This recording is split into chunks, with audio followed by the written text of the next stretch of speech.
Franklin County High School football on Cable 12. Tonight, the Franklin County Eagles take on the Laurel Park Lancers.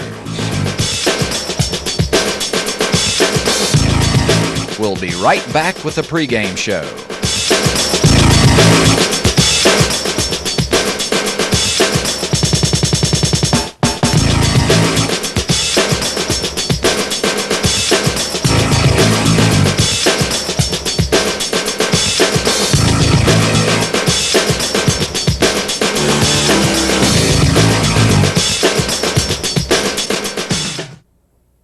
From South Dillon Stadium on the campus at Franklin County High School, hello everybody. I'm Glenn Lynch, Cable 12 Sports. Alongside is Dave Perdue and Melvin Clark. Welcome to Cable 12's coverage of 1995 Franklin County Eagle football. The visitors tonight, the Eagles will open here at home against the Lancers of Laurel Park High School out of the Piedmont District. And let me turn to my left, Dave Perdue. Laurel Park will come here ready to play tonight. Well, we certainly hope so, Glenn. The team finished 1-9 last year, and it was certainly a dismal year for Laurel Park. And they even started on a bad note because they lost to Franklin County last year in their opening game. That was 35-12 crushing. Franklin County hopes to get their season underway with the same kind of score this year.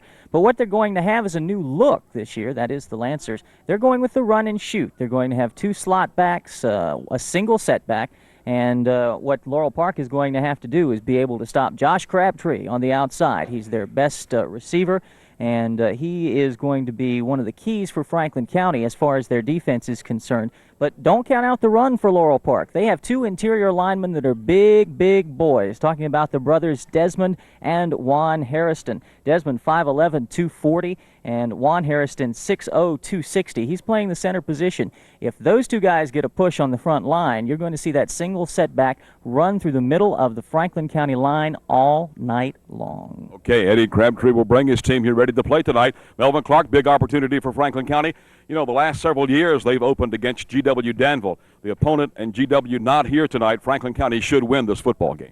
Well, Glenn, certainly Franklin County should win this football game. Anytime a 3A school matches up with a 2A school, the 3A school hands down should win. That's not always the case. I know I looked last year at Rockbridge County playing Franklin County. Rockbridge County slipped up on Franklin County, won the football game, and then they turned around and lost to a single A school in Perry McClure. So lots of things can happen. Franklin County, far and away, on paper, is obviously the best football team.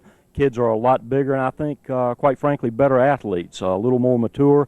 And Franklin County has got about 30, 35 juniors on this football team. So this is the year, and certainly next year, but this is where it starts this year with these kids. Franklin County overall, Melvin Clark, I think, has the best talent. Overall, I say, maybe not in some of the key positions, but overall, they've got the best talent they've had in quite a while. Well, they sure do. They've got two Gibson brothers again, and we'll talk a little more about that with Coach Horace Green when we get him on. But you're exactly right. Franklin County potentially has a wealth of running backs if they can get them healthy. Okay, the field looks great. The atmosphere is here. We're hoping to have a great crowd here on hand at South Dillon Stadium. The opener tonight, the Laurel Park Lancers in Rocky Mount at South Dillon to take on the Eagles of Franklin County in the first game of this 1995 season. I'm Glenn Lynch, along with Melvin Clark and Dave Perdue. We're going to come right back. The coach will visit. Horace Green will be here after we take this time out.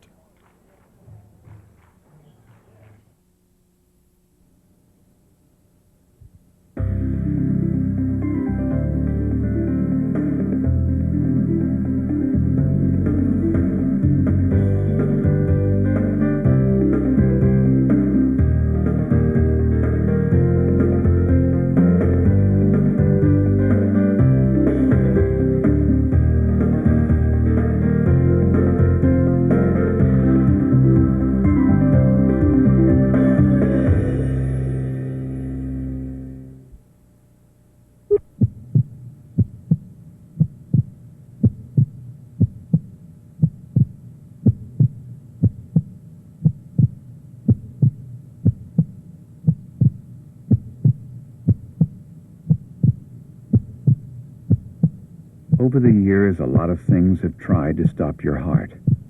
Wouldn't it be a shame if it were you who succeeded? A message from the American Heart Association.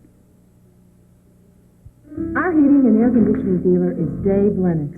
Actually, that's Ben Parcell at Davis Heating and Air Conditioning. People trust Dave to keep them comfortable.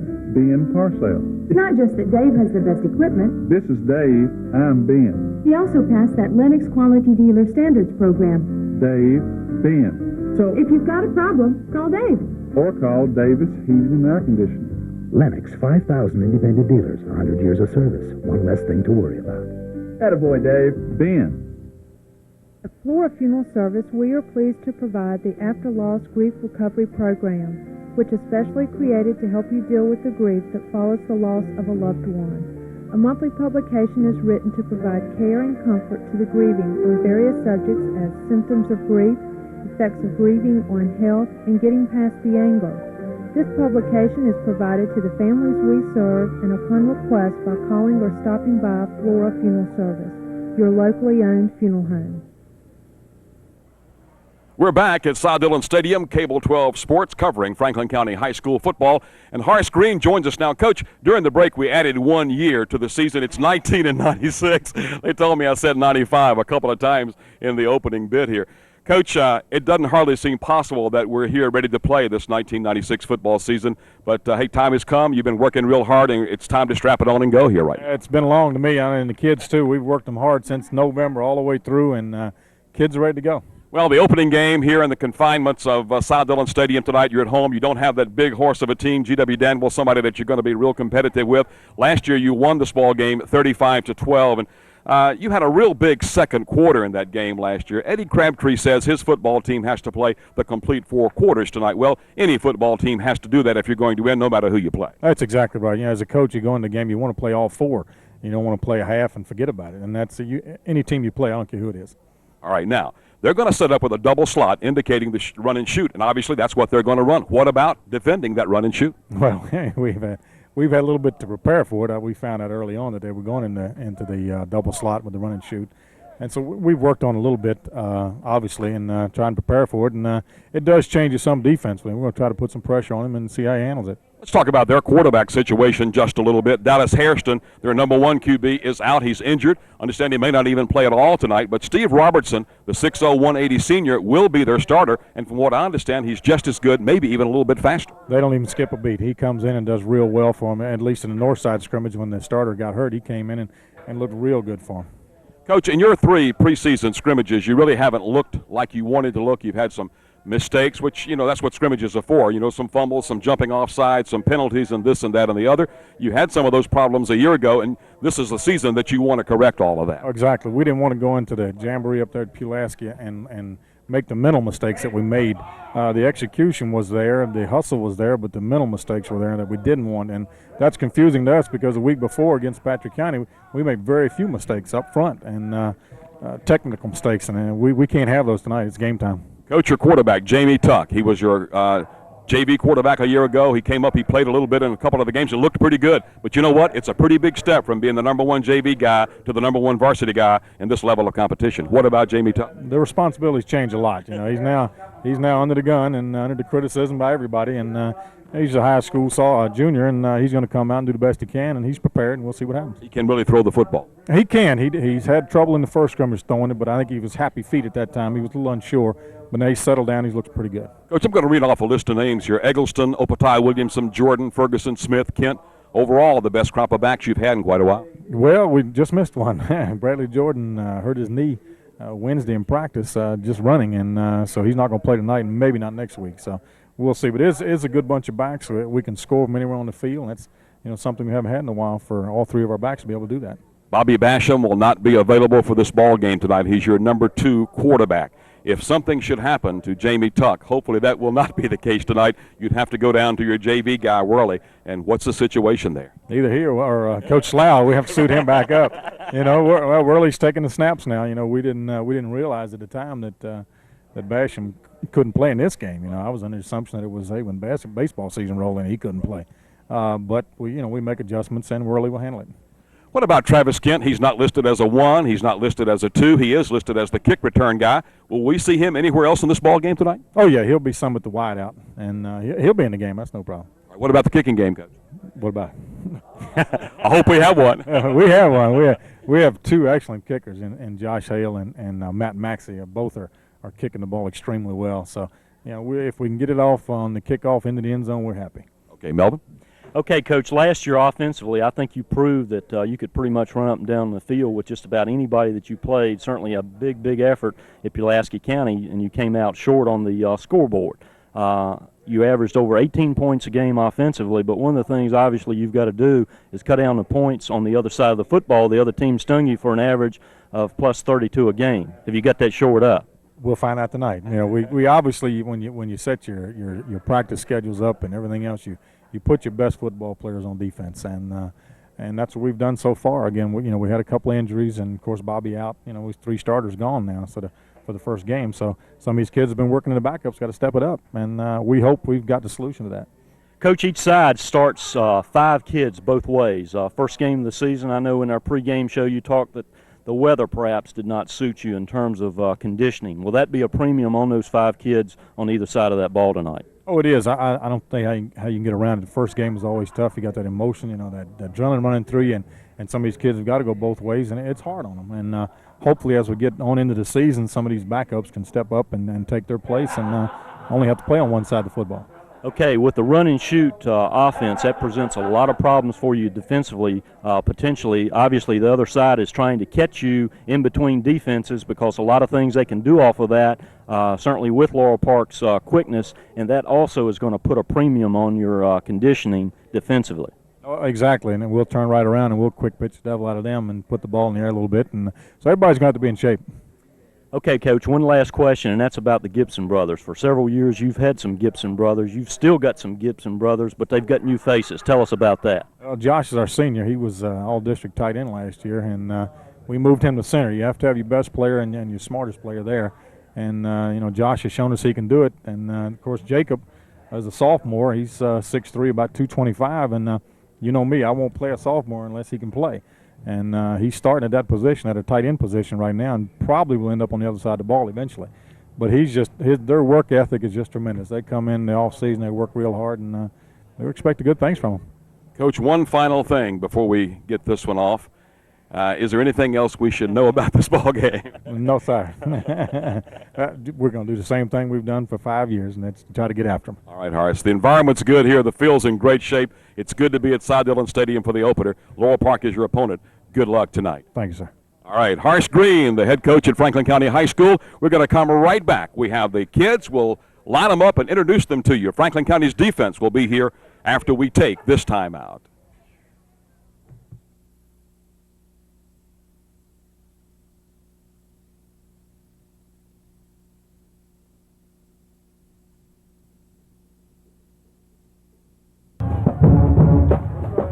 Cable 12 Sports, we're back at Cy Dillon Stadium at Franklin County High School. I'm Glenn Lynch along with Melvin Clark, Dave Perdue roaming on the sidelines, and all the preliminaries are over, gentlemen. It's time to play football. We have one other thing to do, and that is the toss of the coin. And out in midfield right now, we've got Anthony Lanier and Juan Hairston as the co-captains for, actually there's another guy that I didn't see that's out there as well, Melvin Clark, and they're out there representing the Lancers of Laurel Park High School. For Franklin County, Henry Eggleston is out there. And let me try to pick up the other folks that are out there. We have Jamie Dunn, who is also on the field for Franklin County. We have Josh Gibson, who is out there. And Bruce Cobbs is the other captain. And it looks like the Lancers are going to receive the football first. Franklin County will kick the ball off from our left to our right as we get this thing underway, Melvin Clark. And we're going to get a real quick look at that run-and-shoot offense of Laurel Park right away. Well, Glenn, we sure are. Franklin County won the toss. They deferred into the second half. Laurel Park is going to get the football, and I think that's some strategy on Coach Horace Green's part. He wants to check out this run-and-shoot immediately and make any kind of adjustments that he needs to defensively, because this is something that's brand new. These kids, to the best of my knowledge, have not seen an offense like that. So Coach Green wants to get them under the magnifying glass real quick like. Well, we're going to have Anthony Lanier as one of the deep people for the Lancers here. And Maxey will kick it off for Franklin County. We have Richard Bailey as our referee tonight. John Cheek is the umpire. George Bell is the line judge. Dean Martin is the linesman. The back judge is Steve Welch. So Franklin County has it teed up. Standing back inside the 5-yard line is 5'10", 170 senior Anthony Lanier. He's set to receive the football as we get this 1996 season underway here at Cy Dillon Stadium. We're glad to have you along on Cable 12. The whistle blows, and as Maxey approaches, the 96 season is underway. The ball is going to be kicked straight down the field. It'll be taken at the 10-yard line. The Lancers start upfield, break a tackle, they get out into the open, then somebody comes up and closes the door real quick. The stop is going to be made by Jamie Dunn, and the Lancers will go to work first down and 10. Anthony Dillard on the return for the Laurel Park Lancers that time, Glenn. He's a 6'1", 170-pound junior. Puts Laurel Park in a great position to open this football game, starting out on their own 36-yard line. Well, Franklin County had that one man up there. Then the kicker was all that was left to stop the run back person that time. So let's see what happens. Here comes the running shoot up to the line of scrimmage. Robertson is the quarterback. He'll set him down. We have slots both ways, and they'll throw the ball real quick inside to Josh Crabtree, their number 1 receiver, and he cannot hang on to the football. Actually, it was thrown in front of him a little bit, Melvin Clark. He couldn't quite get to that ball. Glenn, the receiver was wide open, and I think Laurel Park is certainly going to show Franklin County real quick what their game plan is tonight. And that's number 1, to pop up, throw that football, and the number 1 guy they're going to be looking for is indeed number 1, the coach's son, Josh Crabtree. Okay, second down and 10. The Lancers come to the line of scrimmage, football at the 36-yard line. Have a man going in motion to the right side. That is Lanier this time. There's a give to the fullback over the right side. This is Lanier, and he's going to get some yardage out over the 45 up to close to the 47. He'll get a first down right up the middle on Franklin County. Let's find Dave Perdue. He's down on the sideline down there, and we've got a new setup trying to get down to Dave, and I don't think Dave is hearing us here right now because he's not indicating that he is. We'll switch down to him in just a little bit. Glenn, that was a 12-yard pickup on that last play. A good-looking play. Laurel Park, if they continue to mix it up like that, going to create some problems for Franklin County.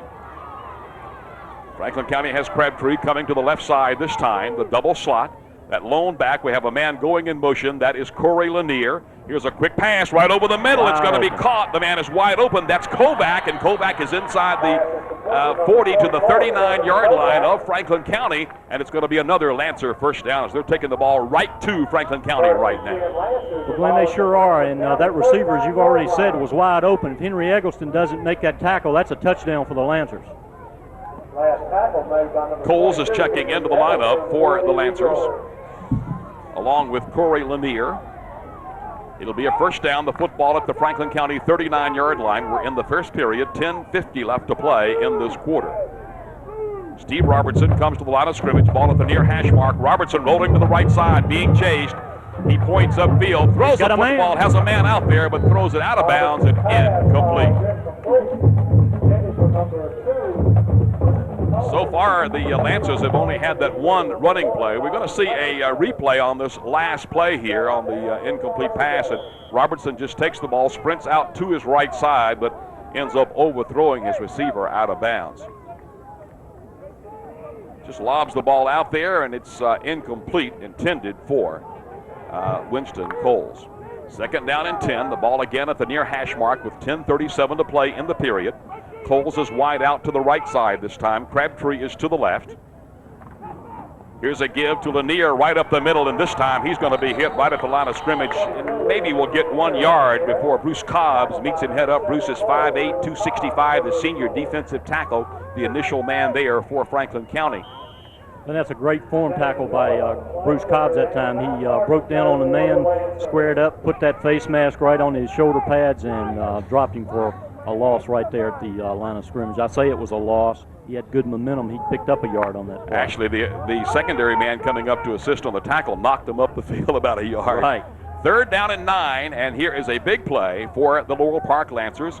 Got a man going in motion to the left side. That is Wilson. The quick pitch right over the middle is going to be caught. The ball will go inside the Franklin County 30, very close to a first down. Stop's going to be made by Josh Hale that time. They're going to bring the chains over to measure, I believe. Very, very close to a first down. Franklin County had them 3rd and 9.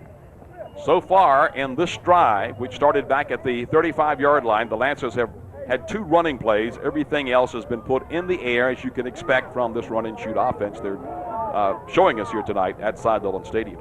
Well, Glenn, it's early in this football game, but I tell you what, I'm impressed by that offense because every play, whether it be a run, whether it be a pass, Laurel Park has got kids wide open, and the passes that have been dropped, except the one out of bounds, have been right there. And I'll tell you what, we heard about the quickness of this Laurel Park team, and they're showing some of that too here as well right now. They're getting off the ball real well. And for Franklin County to contain that pass, they look like they're in somewhat of a wide tackle 6 defense. They've got to get some containment on those wide receivers and almost go to a man situation. That's tough stuff in high school, but something's got to give with those quick openers from the quarterback. Ball inside the 30 at the 29-yard line near hash mark. It's a first down, and here's a give right into the middle this time. Actually, I think Robertson kept the football, and he'll get nothing at all this time. Tell you what, Jim Dillon kissed him. He's hit head up and knocked down. It's 1 yard to the 28. Actually, the football placed just inside the 28-yard line, and it will bring up a second down. We'll call it 9. A warm night here at Side Dillon Stadium. A pretty good crowd. A lot of other things are going on around the area tonight, but not a bad crowd for this opener here, especially on the home side for the Franklin County Eagles. Steve Robertson bringing the Lancers to the line of scrimmage. He has a man flanked out wide to the right side this time. Man going in motion. Robertson runs out to the right. Being chased, looks upfield, being chased, cuts back, knocked out of bounds. Somebody knocked him out of bounds across the way. A pretty good lick thrown over there by Jim Dillon from that inside linebacker position. Well, the defensive end, Metter, slowed him up a whole lot and hit him by the back of the shoulder pads, and Jim Dillon was over to finish him off real quick, and good hustle on Jim's part to pursue over to the football on the sideline. Here's a replay on that. There goes Robertson sprinting out to the right side, and there's Meadow chasing, got the shoulder pad right there. Then Dillon knocks him out of bounds after a 1-yard gain. So here's that big third down play again. Although I don't think they would kick the ball down where they are now. They're in 4 down territory, I would think, inside the 30 here. 28-yard line. The clock goes. A lot of time being eaten up on this drive with the Lancers. 8:32 to play in this period. Here's Robertson. Ball at the far hash mark across the way. 3rd down. And here's Robertson throwing the football out there. And got a man open. It's incomplete. A flag comes out, and it should come out because Franklin County had Jason Sawyers all over the defender. But I think we'll come back to the flag up here because, well, maybe there's not a flag up there, but there was some kind of a procedure jumping around. Everything was going on up in the middle of the line. It looked like a busted play. Well, maybe it was not Franklin County. Actually, Robertson just took the ball and jumped up, and there's Sawyers. He got his hand up and did interfere with the intended receiver on the play. It was going to be not a catchable pass, I don't think, but nonetheless, the flag comes out, and it'll be first down for Laurel Park, and they take the football down to the 14-yard line of Franklin County. Then you talked about those penalties of last year in the pregame show. That one's a backbreaker. Boy, it really is. You know, they had them stopped, and now they've got first at the 14-yard line. Here is Robertson. Has a man going in motion to the right side this time. Robertson gives it off over the right side. There's a fumble. Does Franklin County get the football? I think they do. It looks like Josh Hale. It sure is. That's linebacker Josh Hale. We'll see a replay on this, and you guys keep an eye on that penalty out there. They're talking to Franklin County, and if it's against Franklin County, what another break it'll be for the Lancers. We haven't gotten an indication. Holding against Laurel Park, and surely Franklin County. Well, there comes the ball, and boy, just what a great job by Josh Hale. He knocked the ball loose and got the football, and that is a good defensive job that time by Josh Hale from that linebacker position. Matter of fact, Brad Jordan was going to be starting at that position. He was injured, and Hale comes in, and Josh is doing a good job right now. He made a great tackle out of bounds over there a while ago, and that time knocked the ball loose and recovered the fumble himself, and that is a good job of that young man. So we'll see Franklin County offensively first now. They're going to be backed up, not real good field position. They're down at their own 16-yard line, and will have the football 1st and 10. They'll get it with 8 minutes and 18 seconds left in the first period here at Side Dillon Stadium. Opening game for 1996. Let me keep that in mind, Melvin. I'm going to do it. I said 95 a couple of times, I think, tonight in the opening especially.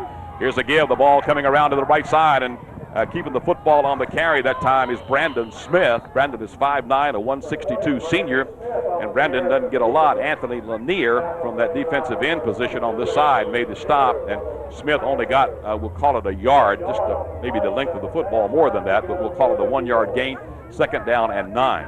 Brandon had some blockers out in front of him, but it was a little congested. Laurel Park did a good job of stringing that play out and slowing Brandon down, and as a result of slowing him down, some of the Laurel Park defenders were able to get out there and drag him down. Donnie Hutchison comes wide out to the right side. Franklin County has a man going in motion. That's Travis Ferguson. The pitch is out to Ferguson. He's hit in the backfield, tries to spin away. He cannot. He's going to be gang tackled and knocked down. And Laurel Park, I tell you what, they come to play. They sure did. Franklin County on offense right now looking a little bit flat. They didn't get any blocks on that, and they had Ferguson in the backfield before he had a chance to move.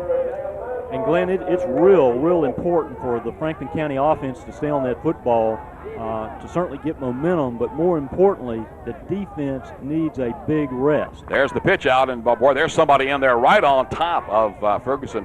But the time, matter of fact, he almost got there by the time the football did. So it's 3rd down, a big long 3rd down right now. Franklin County has a man going in motion to the left side this time. That's Eggleston. We got flags coming out. Franklin County is going to take too much time to get the play off. My goodness. So they'll mark off 5. It's going to bring up 3rd now, but 3rd and 14 for the Eagles of Franklin County. And Melvin Clark, this is what we talked to the coach about in the pregame. You know, they had these mental mistakes and whatever in the 3 scrimmages in the preseason. And Jamie Tuck's the leader out there. He's got to get that team up there and get them going, and you just cannot have too much time. Well, he sure does. And anytime you get down inside your 20 and get penalized, I mean, you're already in jail, but they throwing the key away when they back you up on inside that 20-yard line like they have down in the 13. Josh Gibson over the football, got a man going in motion. That again will be Henry Eggleston. Back to throw. Here is Tuck. Jamie will tuck the ball down. He runs back the other way now, looking upfield. Has a man wide open out here. Henry Eggleston caught the football, and Henry's going to be up over the 40 to the 41. It will be a 1st down. Dave Perdue is down there on the sideline, and Dave, a pretty good looking play. That was a great scramble by Jamie Tuck. But give credit to Bill Dixon, number 76. Jamie was about to be blindsided on that play, and Bill Dixon just pancaked the Laurel Park defender to allow Jamie to get that pass off to Henry Eggleston. There's Jamie Tuck. You'll see him scrambling around. He runs back to his right side now. There's that block Dave was talking about, and here's Henry Eggleston up here, and Henry has the 1st down. Franklin County has the split backfield now, has a man wide out to the left side. Running room is to the left. Here's again the right side. Here comes Brandon Smith. Smith he'll go. He's to the 40. He's to the 35. Cuts back down to the 31-yard line. And the Eagles chomp off a big play that time. Aaron Moore is the young man who finally made the stop.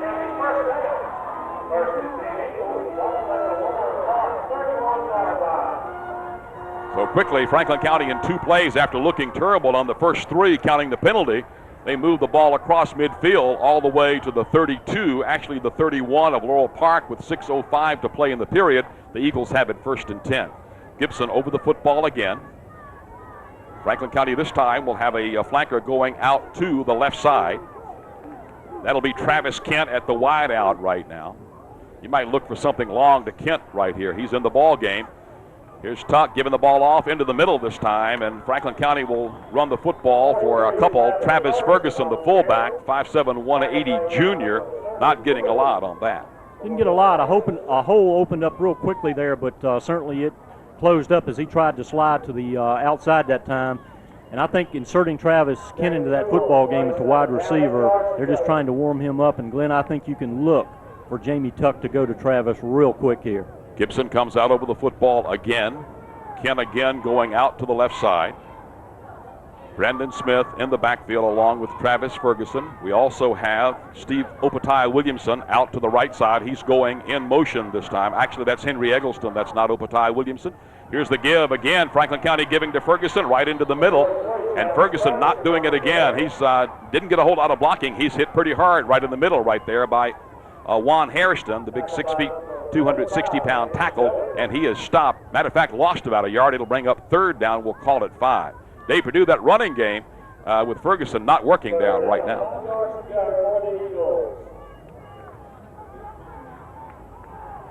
Franklin County coming to the line of scrimmage. 3rd down and 5.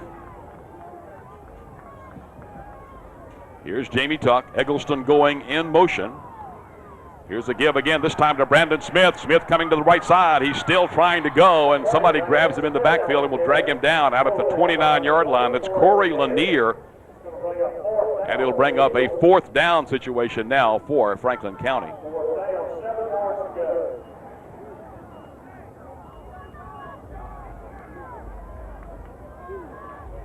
We apologize for our problem trying to get to Dave Perdue down on the sideline. We'll try to get back down to Dave here in just a minute. Maxey has the ball placed down at the 35. It will be a 45-yard field goal attempt. Here's the snap. The kick is in the air. It's going to be up. It's going to be good.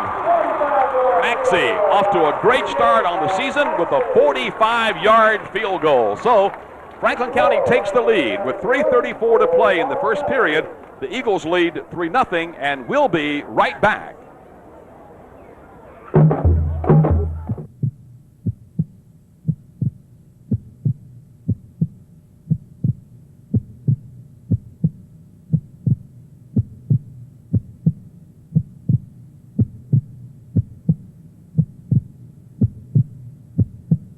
Over the years, a lot of things have tried to stop your heart. Wouldn't it be a shame if it were you who succeeded? A message from the American Heart Association. Our heating and air conditioning dealer is Dave Lennox. Actually, that's Ben Parsale at Davis Heating and Air Conditioning. People trust Dave to keep them comfortable. Ben Parsale. It's not just that Dave has the best equipment. This is Dave. I'm Ben. He also passed that Lennox Quality Dealer Standards program. Dave, Ben. So if you've got a problem, call Dave. Or call Davis Heating and Air Conditioning. Lennox, 5,000 independent dealers, 100 years of service, one less thing to worry about. Attaboy, Dave. Ben. At Flora Funeral Service, we are pleased to provide the After Loss Grief Recovery Program, which is specially created to help you deal with the grief that follows the loss of a loved one. A monthly publication is written to provide care and comfort to the grieved. On the kickoff, Chad Wilson fumbled the football, and Franklin County gets down to cover real quick. Now, let's see if we can find Dave Perdue down there. A combination of things, Dave. Not a good reception on the kickoff, and Franklin County down to cover real good. Glenn, I will pick up real quick for Dave Perdue there. Number 22, Henry Eggleston. Great cover job that time. He gets down the field real quickly, showing his speed on that kickoff team, and absolutely nailed Laurel Park, and they start in real poor field position on their own 10-yard line, so they've got their work cut out for them coming back up.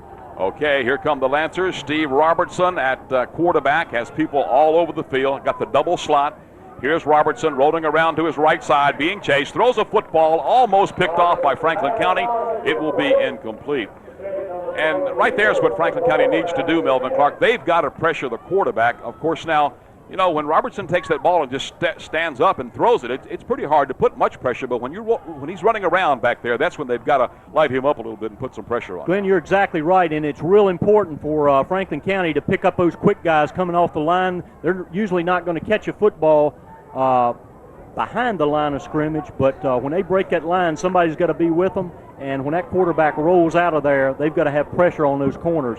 Good job by Franklin County. Throws the ball in the dirt. Ronchez Hancock in the ball game to play some defense now. Got a man going in motion.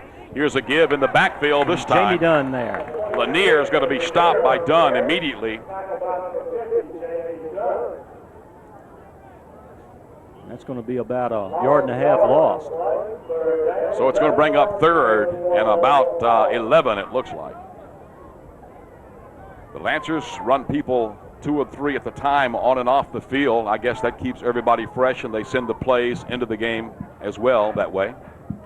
Let's see what Robertson will do now. Steve is backed up inside his own 10-yard line at the 9, 3rd down and 11. And right here's a big play in this ball game, Melvin Clark. If Franklin County can get the football back right here, they're going to take too much time. Now that's going to move it back a little bit more. That stops the clock with 3:37 left to play. We have several bulbs out on our scoreboard clock here at South Dillon Stadium tonight, but it looks like 2:37 left on that clock. And a delay of the game penalty. Takes it back inside the 5 to the 4-yard line. Now it's 3rd and 16. And Glenn, this really plays into the Franklin County strategy. Okay, here's Robertson rolling around to the right side, looking upfield, waving a man upfield, and the pass is going to be incomplete, and it will bring up a 4th down. Great job by the linebacker, Josh Hale, breaking on the football. Josh has already picked up a fumble tonight. My point of playing right into Franklin County's hands prior to that play is Franklin County is great on those special teams. They like to go after the football, and I'll guarantee you Horace Green's going to have them lined up going after it with Laurel Park punting almost from the back line. Travis Kent back to receive the football for Franklin County. Juan Hairston is going to be the young man to kick it out of the end zone. He'll snap. The snap is high. Franklin County goes after the football. Did they get part of it? I don't think so. Travis Kent gets the ball, though, and starts to run back upfield.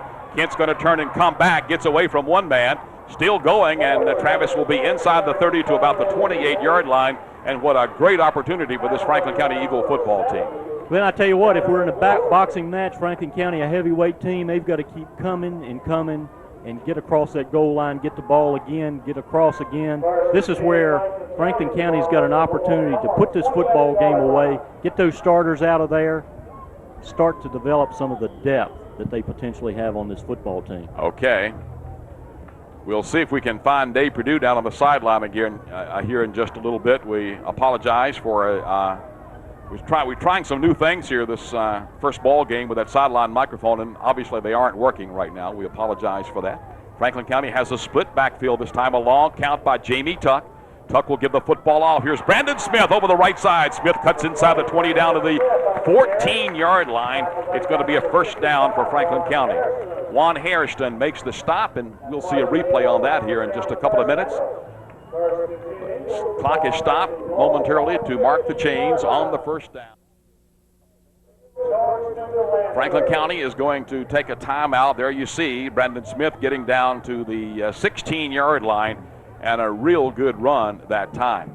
Well, we have an opportunity, Melvin, with 2:02 left to play here in this first period. Franklin County will be at home the next 2 ball games. Magna Vista will be here next week. And, you know, Don Bateman will bring a pretty good football team here. Don had a lot of inexperience last year, was 5-5, and they've grown up a little bit, should be a lot tougher. I guarantee you one thing about Magna Vista. They're a well-coached football team. Don Bateman is as good a coach as there is in this area, and his kids come to play. And the real strength of that Magna Vista football team is their offensive line, and they've got a real fine offensive line for a AA football team.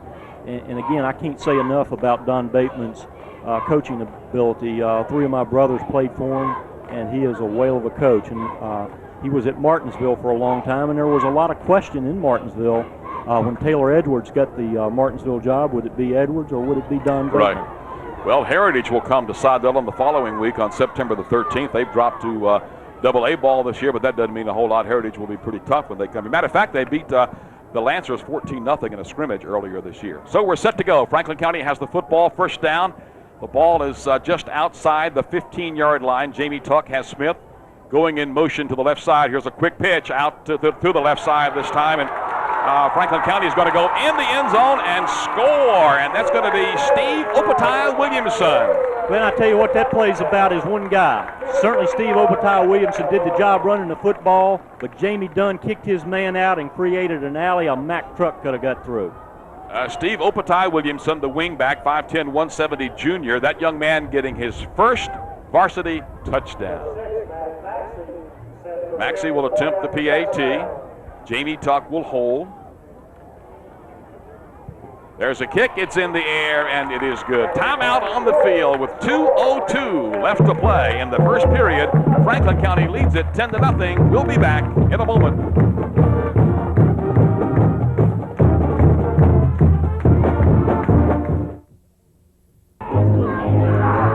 We're back at Sod Dillon Stadium, Cable 12 Sports. I'm Glenn Lynch along with Melvin Clark and Dave Perdue. The deep man is Chad Wilson for the Lancers. Maxey kicks the ball off. Ball hits the official, bounces up into the hands of the return man for the Lancers, and he's going to be called out at the 16-yard line and knocked down right there. The end man, Travis Kent, coming all the way around to bring the ball carrier down. And again, he pins Laurel Park down to their 16-yard line. Franklin County, again, I go back to my boxing analogy. They've got a chance here to really work on their head a little bit and continue to put them away. The Lancers come out to go on offense now. Steve Robertson, the quarterback, 6 feet 180. He's a senior. Dallas Hairston, who was supposed to be the starter, was hurt in one of the scrimmages, and Robertson got the job.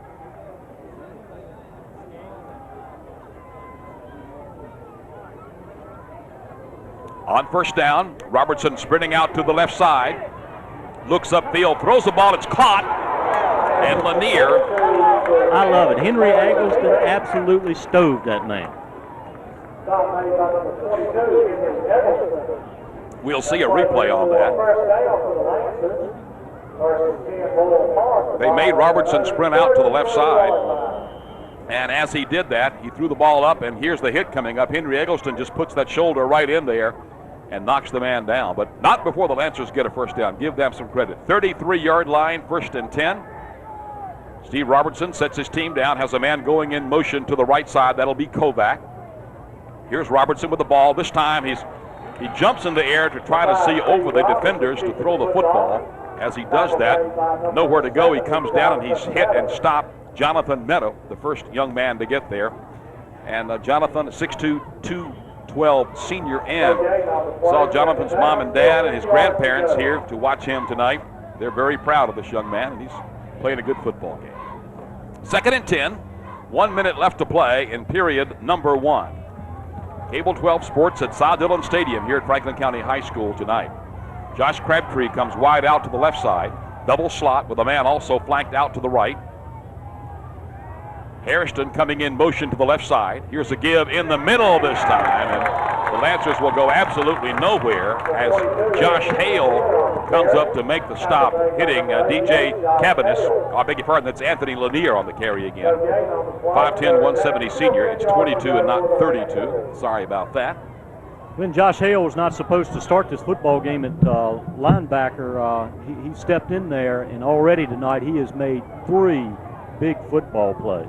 Travis Kent getting in defensively now. We got 14 seconds left to play in this period. We'll have to see if the Lancers get the play off. If they do, this will be the last play of the first quarter. Here's Steve Robertson bringing his team up. He does get the play off. Robertson rolling around to the left side, looking, nowhere to go. He's going to be knocked out of bounds back at the 25-yard line. Chris Linkus. Good job by the defensive end on the side. Linkus does it. So one period has come to an end. There's timeout on the field. After one, the Eagles lead by a score of 10-0. We'll be right back after this timeout.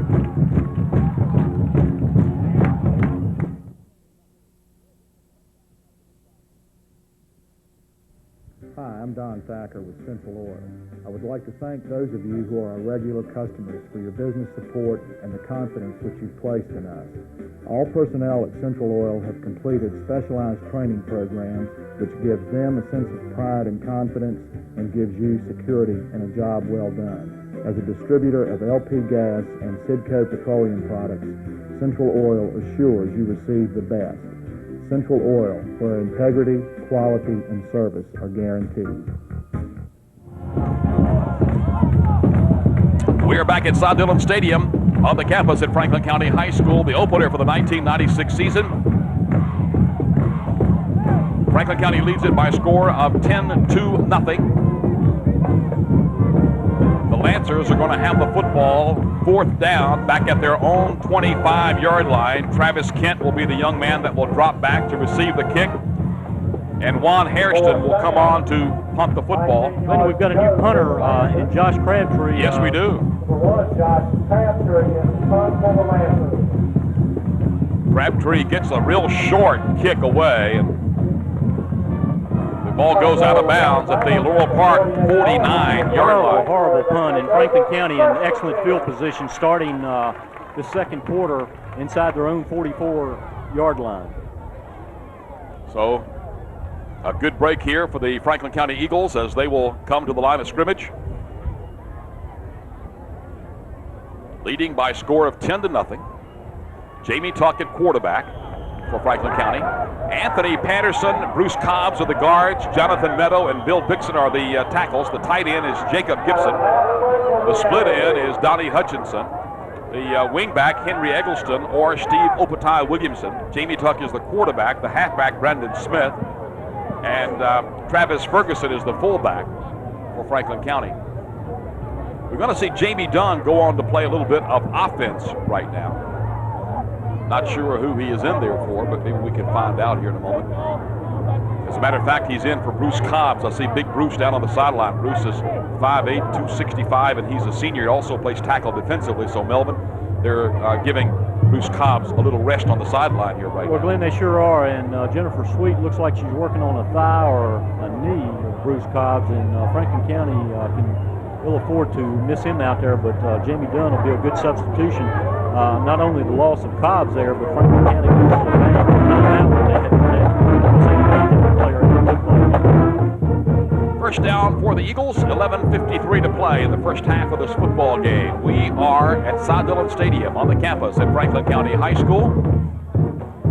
Glenn, in that opening drive, the Franklin County defense was starting to wear down because they were on the field for 4 to 5 minutes, probably closer to 5. But the tables have reversed a whole lot. The Franklin County offense is out there a lot, and the Laurel Park defense is starting to drag ever so slowly. Franklin County comes to the line of scrimmage. Josh Gibson is over the football. Cobbs and Patterson are the guards. Or Cobbs, and Dunn are the guards now. Meadow and Dixon are the tackles. Smith goes in motion. Here's the give this time into the middle. And Desmond Hairston making the stop on Ferguson, the fullback. That play to the fullback really hasn't worked very well here. That straight ahead stuff, Laurel Park has stopped it pretty good tonight. Well, they have, Glenn, and for that fullback to do his job, one of two things. The middle of that Franklin County line has really got to blow some people out, seal those holes off, or that fullback has got to be lightning quick. Neither one's happening. Jason Sawyers is into the ball game now, one of the wideout positions for Franklin County. Smith in the backfield, Ferguson in the backfield, Henry Eggleston also in the backfield with Jamie Tuck, the quarterback. Second down and 10 at the 45-yard line of Laurel Park. Long count by Tuck. Jamie Tuck running around to the left side, looking upfield, tucks the football down, gets outside, and will run inside the 40 down to about the 36-yard line. Good decision by Jamie Tuck there. Did not have a receiver open. The closest man was way downfield, and he was pretty much covered up, so Jamie did the best thing he could do, and that was to wait to the last minute and run the football, but we've got a flag back upfield. Well, we do, and I need to quit saying Jamie Tuck tucks it down, I guess. That's pretty good. It rhymes. Yes, it does. Well, it's going to be a penalty against Franklin County. Offensive holding is the call, and they'll bring it back. You know, I think that's maybe the toughest call in high school football. You could probably call that on every play, so when do you decide to call it? Well, Glenn, I'm really not sure. Perhaps Mr. Bailey could better answer that, but I dare not ask. Yep. It'll be second down now in a bunch. Second down and about, well, matter of fact, close to 30 yards for the first, as Franklin County is really having a lot of trouble here on this drive with mistakes and whatever. You think it's time to pass? Well, if you have one, I would say. Okay. Travis Kent wide out to the left side this time for Franklin County. That split backfield for the Eagles. Henry Eggleston flanked to the right. There's a give to Brandon Smith over the right side, and Smith will get a couple, and he will be knocked down. That time is Corey Lanier, the cornerback on that left side, doing a good job that time for the Laurel Park Lancers. We're into the second period, 10-14 left, 10-0 Franklin County. A saving tackle there, because if Brandon Smith could have turned that corner, he's got the first down and a whole lot more. Clock continues to go. It's going to be third down and long for Franklin County. Third and about 27 for the first down. Josh Gibson will come out over the football. Franklin County has a flanker out to the right side this time. Franklin County has twin flankers, one going in motion. That's Henry Eggleston. Here's Jamie Tuck back looking. Screen pass coming up to Eggleston left side. Henry cuts upfield, cuts back, runs back into a tackler at the 40-yard line. He'll get about two, and that's just about it. So we'll get to see the Franklin County punting game for the first time this season. And on the very first punt of the season, Melvin Clark, the coaches will probably be holding their breath a little bit down there on this one, although they have a very capable punter back there. Jonathan Meadow will be the punter. Well, Glenn, they do have a capable punter in Jonathan Meadow. He punted for well over 30-yard average last year, but one thing that's different this year, Jonathan Meadow is going both ways, and those legs tend to get tired. They sure do. Corey Lanier will be the deep man. He'll stand back to receive the kick for Laurel Park. Jonathan lined up a little bit short in that formation. There's a kick, and Lanier is going to have the ball go by him. What a roll this ball is taking. Tremendous roll. Oh, man, the ball goes down to the 2-yard line. It's going to be downed by Franklin County. That ball is down by Steve Obatiah Williamson. Good job of getting down to cover that football. And again, Laurel Park starts out in jail. Well, you know, Steve Obatiah Williamson is so quick. That young man, boy, he was down there. He chased that football down. Yeah. Well, we'll see what the Lancers can do with the football now. With 8:34, they're going to be backed up inside their 5. They're actually going to say that Steve touched the ball at the 4-yard line, so that's where it will be down. Just outside the 3, maybe. That was a good-looking slide that Steve had. Yes. An ugly punt. My goodness, was it effective? I wanted to say safe. Looked like a baseball slide when he went in there. Steve Robertson brings the Lancers to the line of scrimmage. He'll have Coles wide out to the right side, also a wide out to the left. Got a man going in motion. They'll give it right to the middle this time, and the Lancers will get not much from there. The ball is loose out there, but I think the Lancers get back on it. Jonathan Meadow is around that tackle. We'll see a replay on that.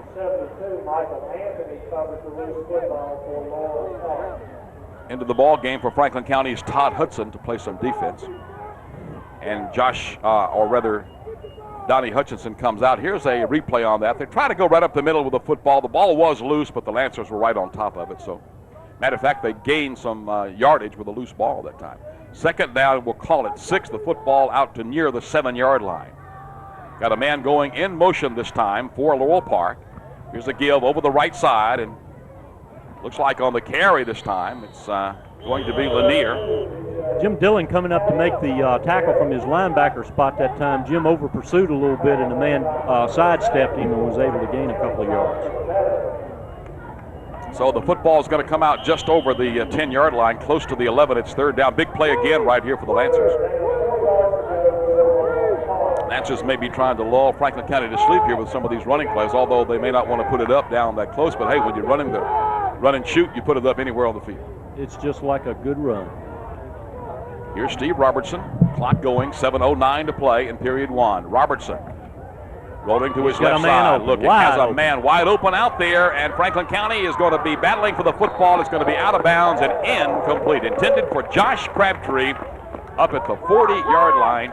Defending for Franklin County on it that time was Travis Kent, along with Todd Hudson. Then Todd Hudson got over there and started the initial breakup of that play, but Josh Crabtree's got a chance to catch that football if Travis Kent is not there to the rescue to finally knock it away. Speaking of Travis Kent, he's the deep man on the return for Franklin County because it is 4th, and Juan Harrison will kick the ball away for the Lancers of Laurel Park High School on 4th down. Stands back in his end zone, gets the kick away. High kick. Just about blocks that one. Ball is going to take a good roll, though, and come out over the 40 up to the 44-yard line. But again, Franklin County with excellent field position to start this drive. Well, Dave Perdue, let's try Dave one more time. Dave, are you down there? I'm down here, Glenn. Okay, well, I'm sorry we couldn't connect with you there earlier. Take it away. Well, it started out a little bit shaky for County, but they have certainly righted the ship now, especially on defense. We've promised a few words before halftime. We're going to ask him what kind of adjustments he made to get Franklin County team back on track. Okay. There evidently was a penalty on the play, and Franklin County is going to bring it back, let them kick it again. The ball will go back now to around the 5-yard line. Is that right? Was that just outside the 5, I guess? So they'll have to kick the ball again. And this is absolutely what Franklin County wants because they've got Travis Kent up there, and they're deep in Lancer territory anyway. Juan Hairston stands back inside the end zone. Franklin County with a big rush. Here's the kick. They've got pretty good coverage coming down. Travis Kent's got to pick up the football. He'll drop it. Picks it up again. Now he tries to run back upfield. Gets away from one man. What a block! Steve goodness. Williamson takes out 2. My goodness. I love it. Man. I hope we've got a playback on that one. We do. We're going to see that again. But man alive. You know, that's a blocker's That's dream. a live crucifixion there. Oh, man. Here comes the football high in the air. You'll see Travis Kent picks it up, drops it right there, then picks it up again, starts back. He's about to be caught, and you'll see Steve Opatai Williamson come up. Man, he got 2 people on that play. My, oh my. So Franklin County has the football inside the 30 at the 29-yard line with 6:31 to play in the first half. 10-0, Franklin County leads it. Here's Jamie Tuck with the football at the far hash mark. Tuck is back. He'll give it off to Brandon Smith. Brandon comes left side, trying to get outside. Does not get a block. He's going to be spun down. He'll go inside the 25 to about the 23. He'll be stopped by Aaron Moore, but he'll get about 6 or 7 now. I tell you what, that's a heck of a run by Brandon Smith. He has got some room out there. He's a little tentative, got those happy feet. In a minute here, he's going to stop that and all of a sudden turn it on, and he's going to take off for a touchdown because the real estate is out there. He's just got to get his feet still and get on out with the program. 6 minutes. Clock counts to 5:59 to play now in the first half. Franklin County ahead 10-0. Ball at the near hash mark. Here is Jamie Tuck. Has a split backfield. Brandon Smith going in motion this time to the right side. And here's a give right up the middle this time on the carry is going to be Ferguson. That fullback will take it inside the 20, very close to a first down. Juan Hairston will make the stop. Well, counterplay works that time. Up until this time, the fullback had run the ball 3 or 4 times for very little gain. Todd Hudson was playing some offense. Travis Kent is going to go in now at that wide out position for Franklin County. Clock continues to run with 5:19, 17. It's counting down in the first half. Gibson comes over the football. Jacob Gibson will be the tight end on the right side. Tuck will send Henry Eggleston in motion and give it off right up the middle. Here is Ferguson on the carry again. He'll get down to the 15-yard line this time. And he's going to be stopped right there. Then prior to that Anthony carry, Hairston that time making the stop. Or the last 2 carries, the fullback for Franklin County had rushed the ball 4 times for a total of 1 yard rushing on his last 2 attempts. He's picked up 8 yards, so that play beginning to develop a little bit. And that could be with the Lancer defense getting a little bit tired too right here. First down, football is at the 15-yard line. Jamie Tuck at quarterback. Split backfield, Eggleston going in motion to the left side this time. There's a give over the right side to Brandon Smith. Smith breaks a tackle, runs it down to the 5-yard line. Going to be very close to another first down. Brandon Smith really racking up the yards here. He's certainly headed toward a 100-yard game tonight already. He's in the neighborhood of about 65, 70 yards. 4:06 to play. Franklin County down, knocking on the door again. Josh Gibson will come over the football. Donnie Hutchinson, the 5'6", 134-pound senior, split in, goes out to the right side. Running room is to the right this time. They'll move Gibson to the left at tight end. Henry Eggleston at one of the split outs. He goes in motion to the right side now at a flanker back. Here's a give over the left side. He'll score. It's going to be Brandon Smith. He'll just dance right into the end zone over the left side. A little misdirection play, and Franklin County is on the scoreboard with 3:39 left to play in this football game. We'll get to see that again. Let's see if we can, after we watch this replay, here it is. And there's Brandon just getting by his man out there on the left, and he's right into the end zone. Let's see if we can find Dave Perdue down there on the sideline. Dave, that was a good-looking touchdown. Yeah, drive, Glenn. They'd go inside, outside, went back inside with Ferguson, and then the misdirection play was into the end zone. Franklin County is just doing whatever they want, and their blockers are hitting their assignments right now. They're looking crisp, they're looking right. Their running game just looks well nigh unstoppable. All right, Matt Maxey kicks the PAT. and Franklin County leads it by a score of 17-0 with 3:39 left to play in the first half of the football game.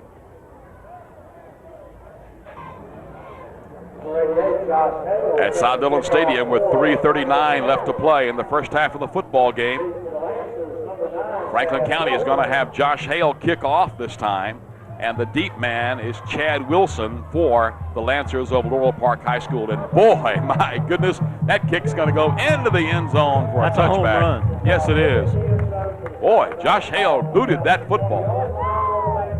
That young man's playing himself a really good football game here. He sure is. Again, special teams will win you some football games, and special teams have gotten Franklin County a lot of this 17-0 lead in this football game. You know, Josh Hale sort of got thrown into that linebacker position tonight, but the way he's played this first half, it may be a little hard for him to somebody else to take that position back. It happens. Yes, it does. He's done a great job.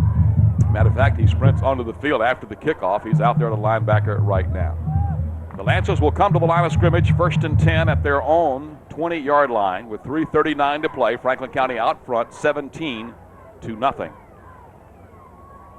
Here's Robertson, the quarterback, has a man going in motion. That is Chad Wilson. Here's Robertson rolling around to the left side, being chased. He's got a man. Throws the football up there. It's caught. And the Lancers are going to be upfield to the 40-yard line for a big first down.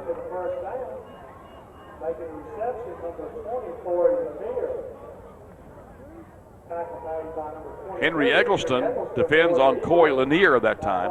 Corey is 5'10", 150. He's a senior. He's one of the slot men.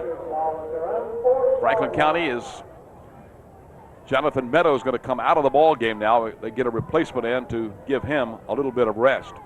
And he looks like he's dogging it a little bit. Well, Jonathan needs a little rest. I tell you, he's played every play, and they're giving him a little bit of rest there. 3:09 to play. Man going in motion to the right side for the Lancers. That's Hairston. Here's a pitch to the left side now, and a little screen type play coming up to Crabtree. He catches the football, runs it up close to midfield before Josh Hale will make the stop. First reception in this football game for Crabtree I've got, and certainly these stats are unofficial. His teammate, number 20, Corey Lanier, has got 3 receptions in the football game for right at 50 yards. It'll be a second down. We'll call it 2 yards for the first. Lancers have time, 2:32 left to play in the first half. The quarterback, Robertson, has Hairston going in motion to the left side. And had him tackled and bounced out. Yes, he let him get outside, and Franklin County is going to get in a little trouble on this one because they run the ball inside the Franklin County 40 down close to the 36-yard line, and it's going to be another first down for Franklin County. Henry Eggleston has to come up and make the stop. Let's see if we can grab a replay on this and see what happens there on this play. Just didn't wrap the man up. Got him stopped at the line of scrimmage right there. Yep, he just sort of scooted outside and ran the ball down. Anthony Lanier, the fullback, doing a good job that time. Looked up, saw some daylight, and took advantage of it. So the Lancers moving the football with 1:55 left. Here is Robertson. Robertson giving off this time in the backfield. It won't work. They'll hand the football off, and Anthony Hairston, one of the slot backs, will be stopped in his tracks, this time by Corey Witcher, the outside linebacker on the right side. Donnie Hutchinson coming out of the football game. Franklin County getting a replacement in there for him. Travis Kent will be in at that safety position, or cornerback, if you will, on the right side for Franklin County. Lancers have a man going in motion out to the right side. Here's Robertson. He'll try to run upfield. He'll be knocked down for not much of a gain that time. Jim Dillon, one of the inside linebackers, comes up. 2 or 3 people, though, were around. Dillon just good job by Jim Dillon that time, Glenn, of scraping off in that inside linebacker position, coming up to meet the quarterback and stopping him for no gain. 1:02 left to play. There is a timeout on the field. Don't forget, next week, Franklin County will be right back here at Cy Dillon Stadium as Magna Vista, another team out of the Piedmont District, will be here to take on Franklin County. The following week, the Eagles will be at home again against Heritage. Then they will go to Lord Botetourt. Of course, Magna Vista and Botetourt, 2 new members on the schedule this year. And after the Botetourt game, they will also go on the road again in Amherst County.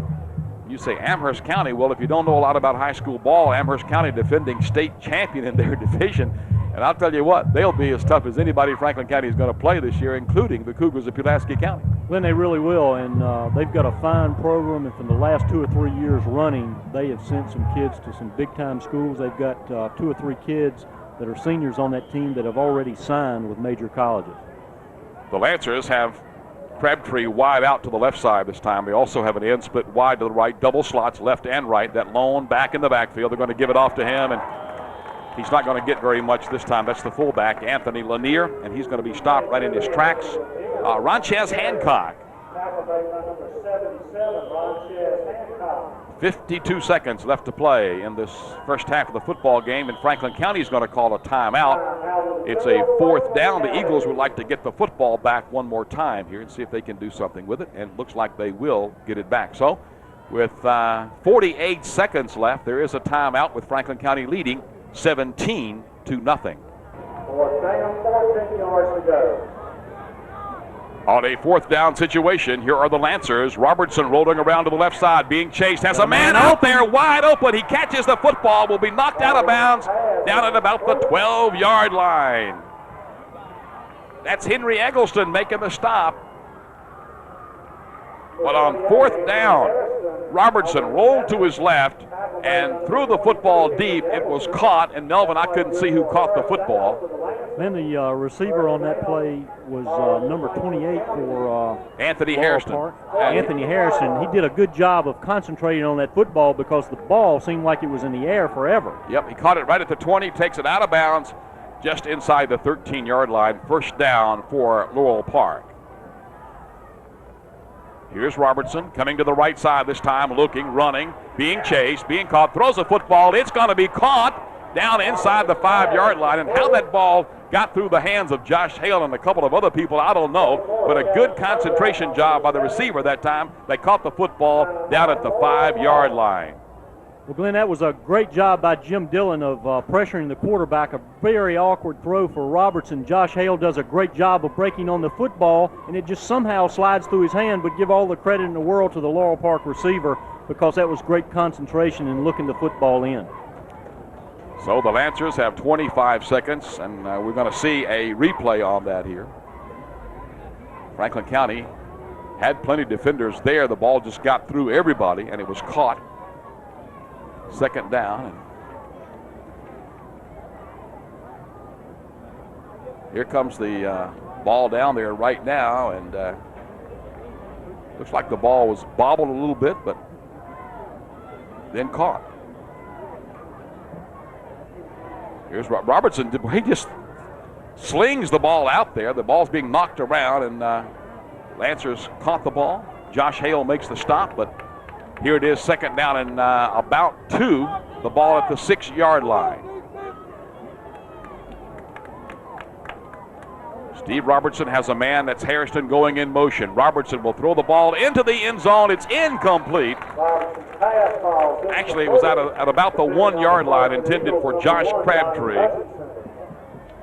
And that'll stop the clock with 20 seconds left to play in the football game. Ben Crabtree has a little opening on that last play. The quarterback just could not lay the football in there. A tough throw.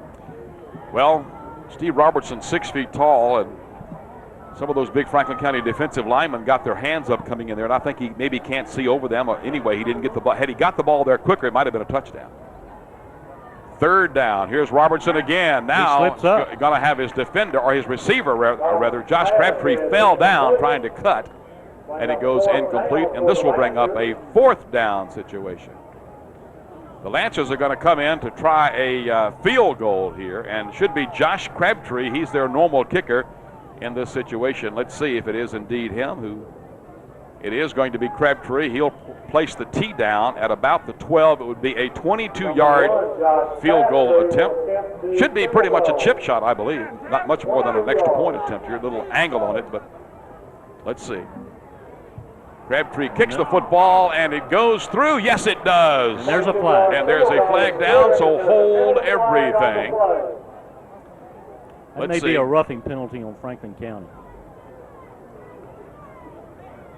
Oh, it's going to be okay. Running into the kicker against Franklin County, and I suppose that'll be marked off on the kickoff. So, with 10 seconds to go, it looks like. Well, hold on a second. Wait a second. The Lancers may want to take the penalty here. That would give them a first down and another chance to score. But I'm not sure what they would do. They wouldn't have but maybe one more play.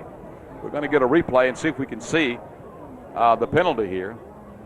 There's the kick, and yeah, 2 or 3 people do run into the kicker. So the penalty is declined. The Lancers will take the 3 points, and with 10 seconds left, it's 17-3, Laurel Park.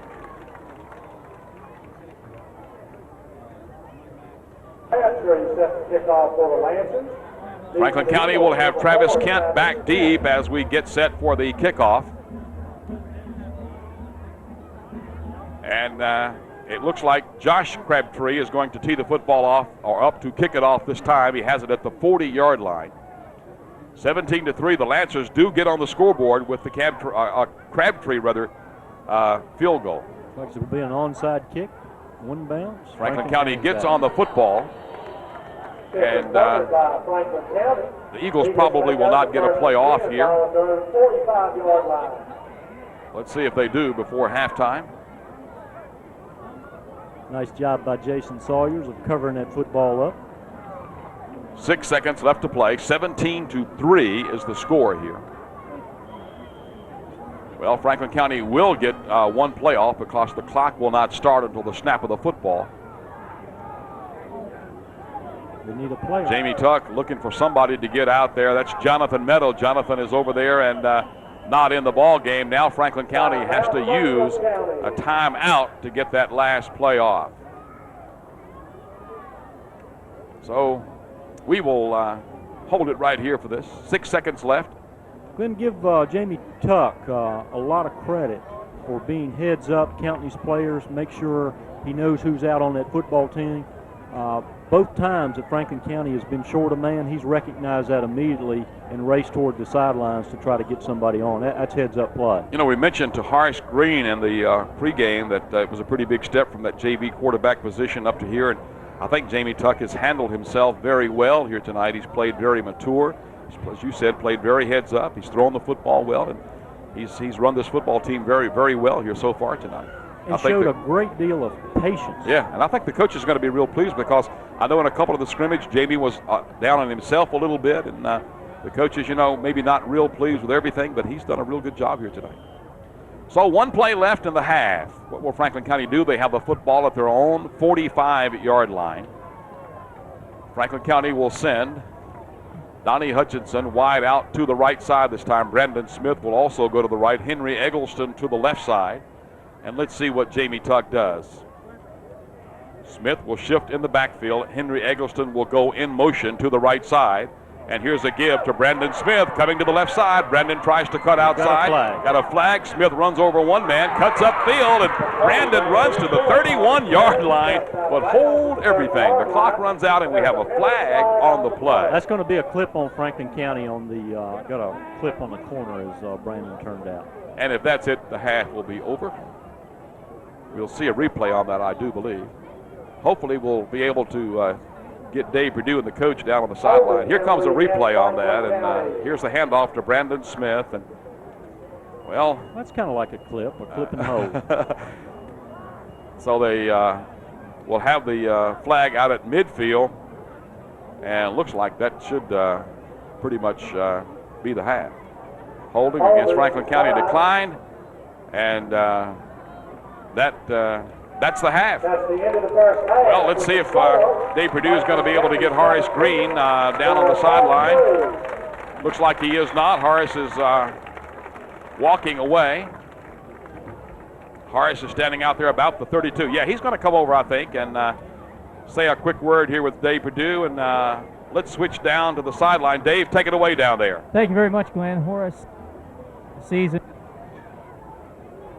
Well, we're still making a couple mistakes. Now, ladies and gentlemen, for your halftime enjoyment, we present the Franklin County High School Cheer Club. That last drive of the Laurel Park, limited points. What do you think? Well, we had a snafu on the coverage over there, which hurt us, but, you know, first game. Okay, we'll see you next half.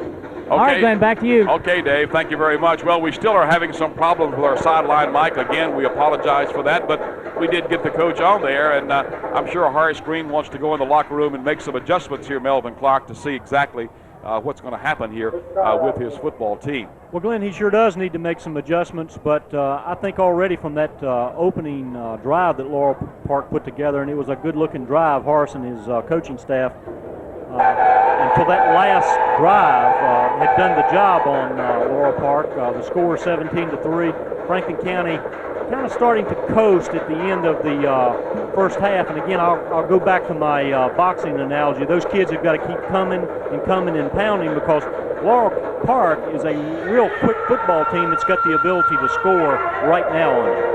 Okay, 17-3 at the half, and we're going to take a break. We'll come back. We have more halftime activities coming up after this timeout.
conditioning dealer is Dave Lennox. Actually, that's Ben Parcell at Davis Heating and Air Conditioning. People trust Dave to keep them comfortable.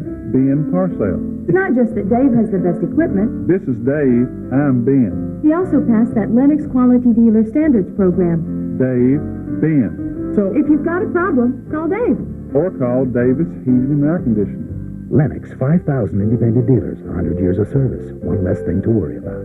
Attaboy, Dave. Ben. At Flora Funeral Service, we are pleased to provide the After Loss Grief Recovery Program, which is specially created to help you deal with the grief that follows the loss of a loved one. A monthly publication is written to provide care and comfort to the grieving on various subjects as symptoms of grief, effects of grieving on health, and getting past the anger. This publication is provided to the families we serve and upon request by calling or stopping by Flora Funeral Service, your locally owned funeral home.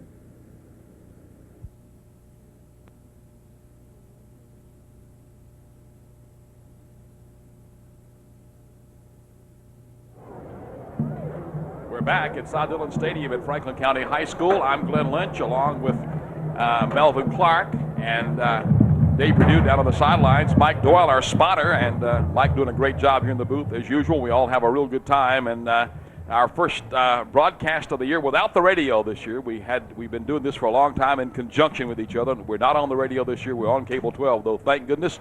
An outlet here for the folks in Franklin County with Franklin County High School football.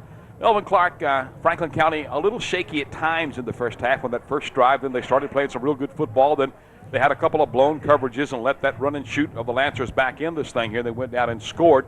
And that timeout they took on that fourth down was the right thing to do. It turned out, though, it worked against Franklin County because they were able to pull that play and get down and eventually kick the field goal. But Franklin County doesn't look all that bad here in the first half, and they're right on the potential of blowing this thing wide open here. Well, Glenn, they really are, and Laurel Park has done a good job, I think, to stay in this football game, but Franklin County, as you said, is and has been in position to absolutely put this football game away, and if they come out and pick up where they left off in the first half, they could well do that. Well, let's take a look at this thing on paper here right now, Mel. On paper, looking at the visiting Lancers, they've rushed the football 14 times for only a total of 18 yards. Anthony Lanier has 29 of those yards, but quarterback Steve Robertson and Anthony Hairston have got negative yardage that pull those numbers down. In the passing department, just like we thought, Laurel Park has put the football in the air a lot. They put it up 13 times, 7 completions for a total of 110 yards. Josh Crabtree has 1 catch for 8 yards. Anthony Hairston has 3 catches for 56. And number 20, Corey Lanier, has 3 catches for a total of 46 yards. And the Lancers have been penalized 3 times in this football game. If we move over to the homestanding Franklin County Eagles, they've rushed the football 15 times for a total of 93 yards. Brandon Smith being the real workhorse there, he's picked up 69 yards. And the fullback for Franklin County, Travis Ferguson, has picked up 9 yards on 6 attempts. And Steve Opatai Williamson, his first carry, his only carry as a varsity football player, was for a 15-yard touchdown for the Franklin County Eagles. Receiving-wise, Henry Eggleston has the only 2 catches for Franklin County, receptions of 28 and 2 yards. Jamie Tuck, likewise 2 for 2 for 30 yards. Franklin County has been penalized 4 times in this football game. Scoring goes like this. Franklin County opened with a field goal in the first quarter. Matt Maxey booting one through with 3:34 in the first 45 yards. Good-looking kick, 3-0 Franklin County. Stephen Opatai Williamson comes back with a 15-yard with 2 minutes and 2 seconds left in the first quarter, puts Franklin County up 10-zip. The scoring is finished off with a second quarter 5-yard run by Brandon Smith, and that puts Franklin County up 17-0. Laurel Park comes back with 10 seconds left in the first half. Josh Crabtree kicks a 22-yard field goal. Franklin County leads it 17-3 going into the second half. Okay, Dave Perdue's made his way back down on the sideline. Let's see if we can switch down to Dave. Dave, boy, the turf looks in great shape down there tonight. Hey, it's great. The atmosphere is great here for the first game of the 1996 season. And I have to say that one of the players that I wanted to mention is number 88, Hale, for Franklin County. He was a guy that wasn't supposed to start. He has been in the thick of things on the defense tonight. As a matter of fact, when we vote for a player of the game at the end of the game, he's my leading candidate right now. Okay, Dave. Well, hopefully it sounds like we might have gotten our sideline microphone problem straightened out here. Thank goodness, Dave. We're looking forward to checking down with you a lot here in the second half. We won't have normally we'll have a player on at halftime each week, and of course the coach, we had a little problem with the mic and the coach at halftime, but hopefully we've got that straightened out. We'll have a player on after the game. We're going to pick a player of the game, and also we'll talk to Horace Green and Eddie Crabtree too, hopefully, when this football game is over. So it's halftime. South Dillon Stadium, Cable 12 Sports, Glenn Lynch, Melvin Clark, Dave Perdue, and our spotter Mike Doyle. Franklin County leads at 17-3, and we'll be back with the second half in just a moment. Back at South Dillon Stadium at Franklin County High School. Franklin County sends out Josh Gibson to the midfield along with Steve Robertson for the Lancers. Franklin County is going to get the football to start the second half of play, and the Lancers will kick off to the Eagles to get it underway. 17-3, Franklin County will be in the lead and have the football to start this half, and Travis Kent will drop back deep to receive the football for Franklin County if indeed they kick it to him. Steve Opatai Williamson is also back there along with Henry Eggleston. Any one of those three very, very capable of doing whatever with the football. Well, if I'm the other side, that's kind of scary. Hey, you got that right. When you got those three back there, most anything can happen. Number 65, Ron Harrison, will kick off for the Lancers. The Eagles, number 4. Hairston is teeing the football up with 2 quarters to play. Franklin County getting the football here in the second half. Hairston taking those big steps, Melvin, very deliberate steps back there, marking off his distance to kick this football. It's like Lou Garreau's out there. He approaches, and the second half is underway, and not a very long kick. As a matter of fact, the football is going to go out of bounds at the 22-yard line. It'll be brought out to the 40, and Franklin County will go to work right there, first down and 10. Again, Glenn, Franklin County opens with excellent field position. The football will come upfield. Actually, they're talking to Franklin County. I'm not sure exactly what maybe they can make them kick over. I don't know, but I think they bring it up to the 40-yard line, if I'm not mistaken. Let's check down, see if Dave Perdue knows what's going on down there on the sideline about that right now. Dave? Well, no, Coach Lau is sitting there yelling at his players to take the penalty. So apparently some confusion there, but that looks like what they're going to do. Okay. So they're going to bring the football out. Actually, the ball is going to come up to the 35-yard line and not the 40, and Franklin County will have it there. First down and 10. Ball will be placed right in the middle of the field. Jamie Tuck will run on now to quarterback this Eagle football team. His team out front by 14 points, 17-3. No time off the clock here in the second half so far. Ben Lynch along with Melvin Clark, Dave Perdue, and our spotter Mike Doyle. Cable 12 Sports here at South Dillon tonight. Will be here for 3 weeks in a row. First 3 games at home this year. Here's Tuck. Has a man. He'll shift Opatai Williamson in the backfield. Brandon Smith going in motion to the right side. Here's a quick pitch out to Opatai Williamson. And Stephen cuts off the right side out up to the 40-yard line. He'll get about 5 on the carry that time. But we've got a penalty on the play. That's holding territory over there, and that's exactly what it's going to be. That's the same official that's called that holding penalty several times here tonight. Not to say that it wasn't a penalty, Mel.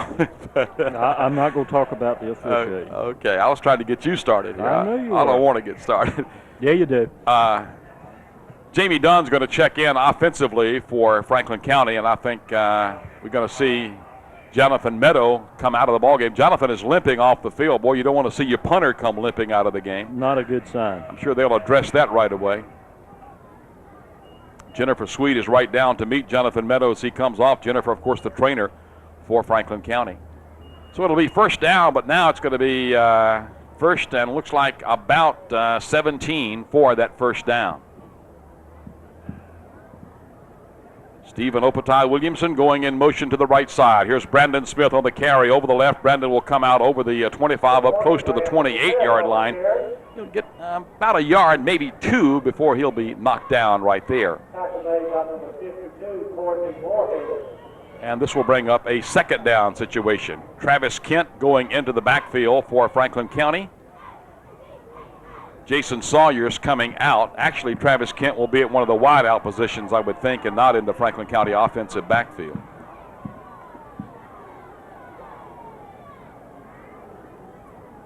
Travis Kent will be the wide-out to the left side this time. Franklin County shifts Brandon Smith. Opatai Williamson coming in motion to the left side.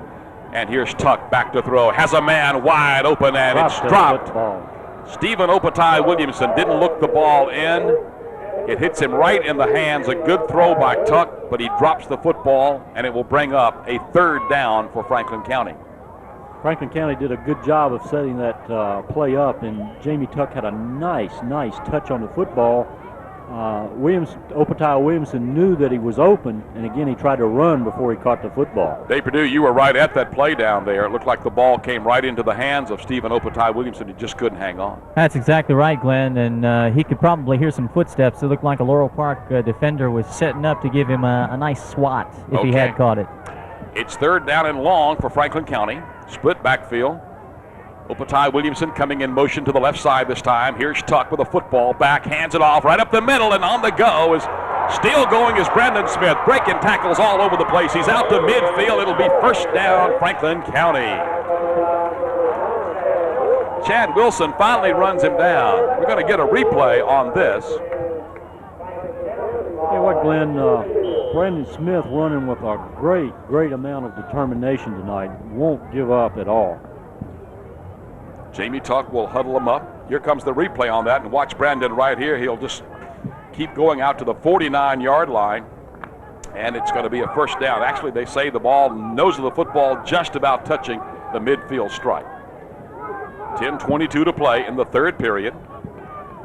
Franklin County will shift in the backfield.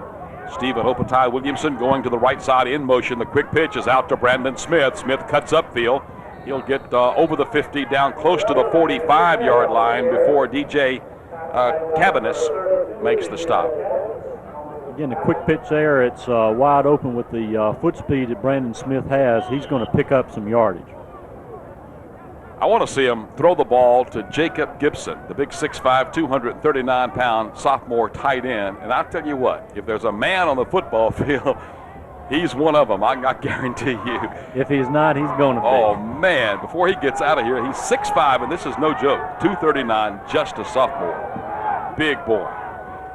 Ball at the far hash mark. Jamie Tuck shifts in the backfield again. Long count this time by Franklin County. Here's a give right up the middle this time, and looks like, is that going to be the fullback on the carry, I believe? Sure yes, it is. That's going to be Travis Ferguson. And he'll get the ball down close to the 40-yard line, right close to a 1st down. It's going to be about 1 yard short, it looks like. Ball just at the 41-yard line. 9:05 to play. Good surge by the middle of that Franklin County line that time. That was a good job of running the football by Travis Ferguson. Good job of keeping those legs pumping, and just about gets the 1st down for Franklin County. Franklin County really hasn't tried a lot of outside stuff tonight. That one quick pitch to Opatai Williamson on the score is pretty much about the only thing they've tried to do outside on a quick pitch. Here's a give to Ferguson off the right side this time, and Ferguson has the 1st down inside the 40, close to the 37-yard line. DJ Cabanis, the linebacker. DJ's 5'8", he's 160, just a sophomore, and that young man's playing himself a pretty good ball game here tonight. Been in on a lot of tackles. Franklin County continues to run the counter play, and that play is starting to pick up some momentum. Anytime you can get 3, 4, 5 yards at a clip with the fullback carrying the football, you're doing a good job of misdirection, your line blocking. Franklin County has the wide out to the left side this time. Opatai Williamson coming in motion to the left side.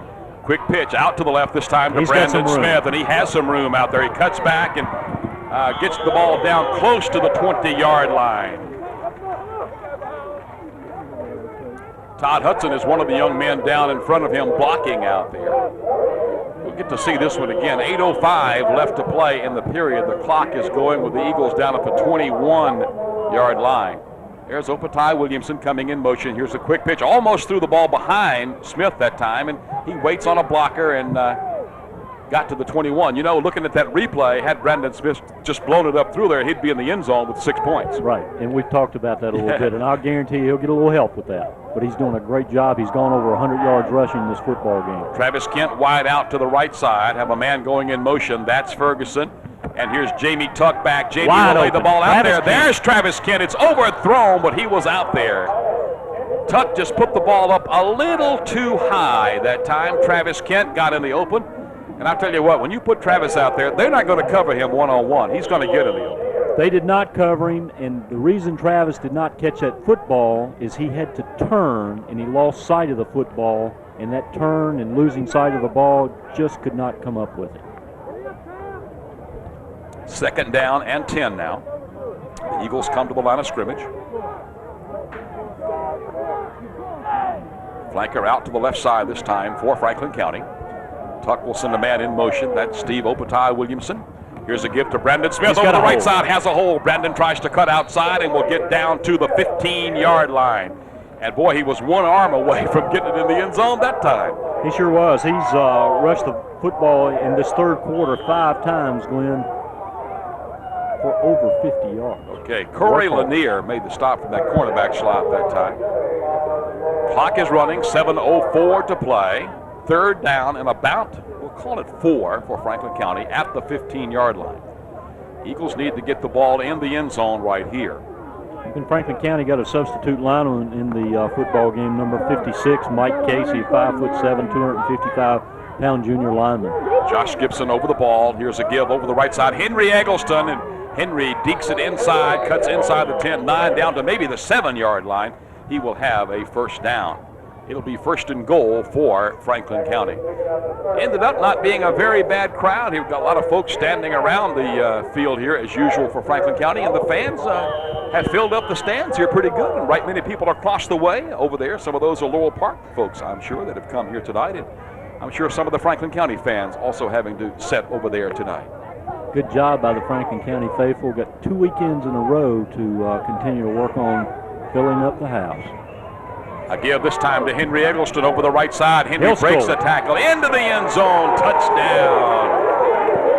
It comes from 8 yards out, and the Eagles are on the board again. There's Franklin County quarterback coach F.L. Slough cheering on and making sure, hold everything.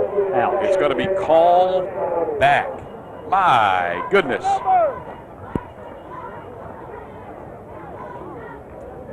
Well, one of the officials coming up, Horace Green, just putting his head down, and he's giving the indication out there to his kids to keep your hands in. And that's the 2nd time that holding penalty really has hurt Franklin County here in this football game. Tell you what, it kills you when you start dragging points off the board. It's one thing out there in the middle of the field, but when points come off, that's killer time. Boy, it sure is, and that will take 6 off. It'll be back at the 15-yard line, 1st down and goal now. The give this time is to Eggleston. He'll come to the left side. Henry has some room at the 10-yard line. He's down to the 5, to the 4, close to the 3-yard line before he goes out of bounds. And there's Brandon Smith down to help him up and cheer him on a little bit. We'll get another look at Henry Eggleston running to the left this time. Just on a little quick pitch. You'll see it coming to the left side. There it is. Actually, it's a handoff to Eggleston. He comes around to the left side, and he'll break a tackle right there. Keeps going. Good second effort. Gets inside the 5 out to the 3-yard line. They mark it back close to the 4. It'll be 2nd down and goal. Jamie Tuck, and there's somebody jumping offside. That's Jacob Gibson, and Jacob just charges offside, misses the count. And another penalty coming up. Boy, Franklin County just doesn't need to be doing this down there. They need to get this football in the end zone and get it over with here. That'll bring the ball back out to the 8-yard line now. And it'll still be 2nd and goal. You know, this is what the Franklin County coaching staff really upset about all this. And that's just that's called no concentration on that when you go charging offsides like that. Well, it really is, Glenn, and I guess that's a sophomore mistake. Gibson has played a good ball game, doing a good job of blocking so far, just got a little anxious. Henry Eggleston with the football this time, and Henry will get down close to the 7, and it'll bring up 3rd down and goal now. Michael Anthony making the stop that time for the Lancers. 5:10 to play in the period.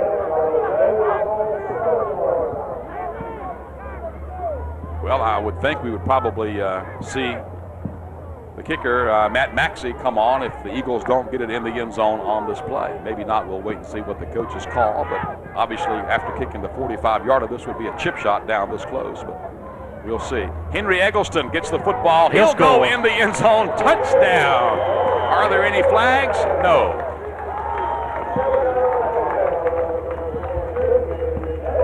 It comes with 4:43 left to play in the third quarter of the football game. And here comes the replay. It's just pretty much a straight handoff going over the right side out of the I backfield. There's Eggleston cutting to the right side. Has a man head up on him. He just deeks past him. He just faked that man right out of his shoes and takes it right into the end zone. And here is Matt Maxey to attempt the PAT. Here's a snap, and we're going to have penalty flags flying. The Lancers jumping off sides all over the place. Franklin County will probably just decline the penalty here.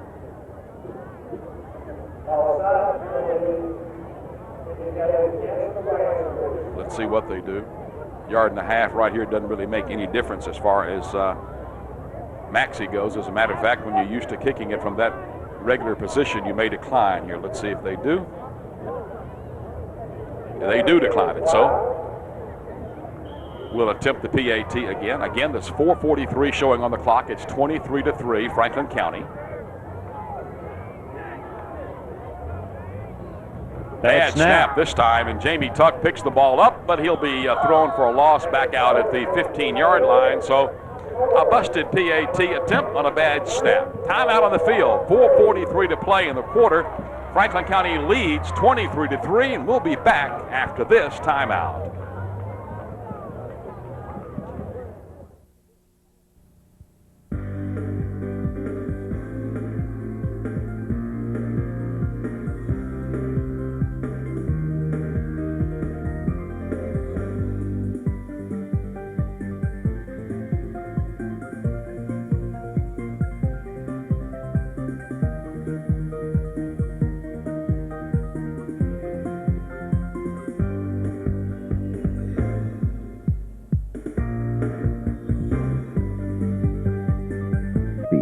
Mount Virginia, a family dining tradition since 1919, featuring only heavy Western USDA prime choice steaks and meats, fresh succulent seafood, and fresh-made breads with special salad dressings, all deliciously prepared and served by our professional staff.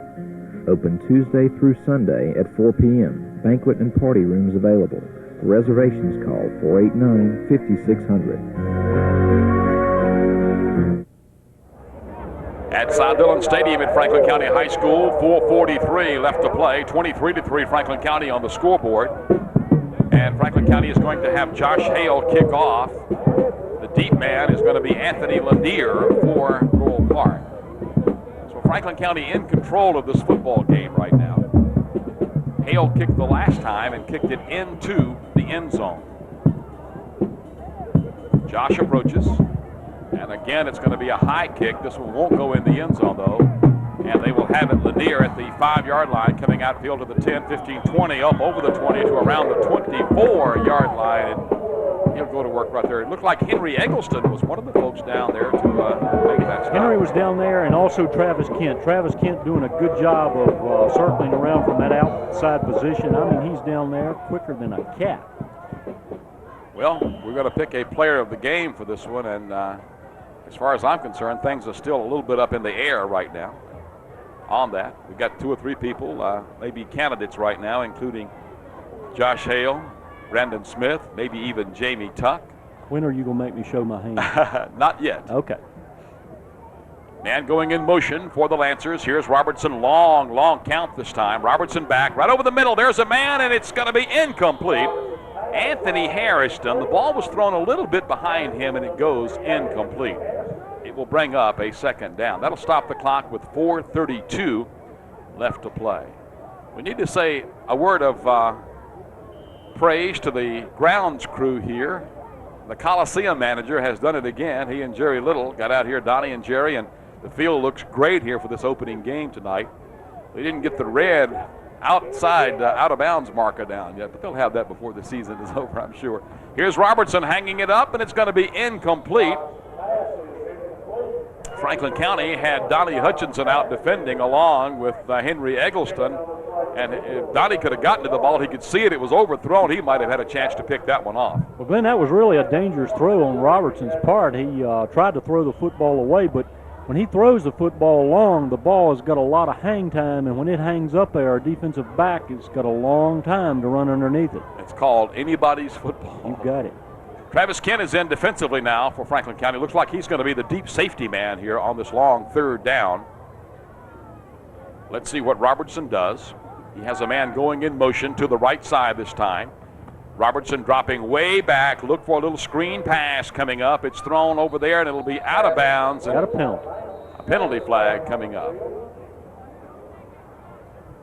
4:20 left to play in the third quarter of the football game. Illegal men downfield on Laurel Park.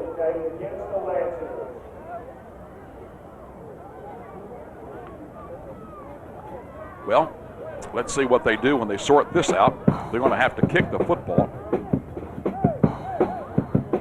The officials are talking to the Franklin County captains out there right now. Franklin County's going to be fourth out. Isn't that a loss of down on sure the... is. Well, I thought it was loss of down and penalty. I guess not. Anyway. We didn't outguess them on that? No, we didn't. I don't know the rules real well anymore. Don't even claim to. Beside the point, I guess. Juan Hairston will kick the football, and Travis Kent is back deep. He'll stand back at his own 40-yard line. Mighty close to the line of scrimmage. He only takes that one step. There's a high kick this time, and Brandon Smith, or I beg your pardon, Travis Kent catches the football on the run and runs it to the 44-yard line of Laurel Park, and Franklin County will take over right there. Again, in great field position. Franklin County has started their drives on or around the Laurel Park 45-yard line at least 3 times tonight. Well, the Eagles are in charge here, 23-3, and they need to ice it right here. They want to put up one more, I'm sure, on the board here right now. It's been real important for Franklin County to put another score up because, again, the first-team players have been out there a long time. It's a hot, humid night. Great chance to get some of these inexperienced underclassmen into the football game and get some valuable playing time. We'll check down with Dave Perdue after this play here. Dave's right in the middle of that Franklin County huddle down on the sideline. We'll go down there in just a moment.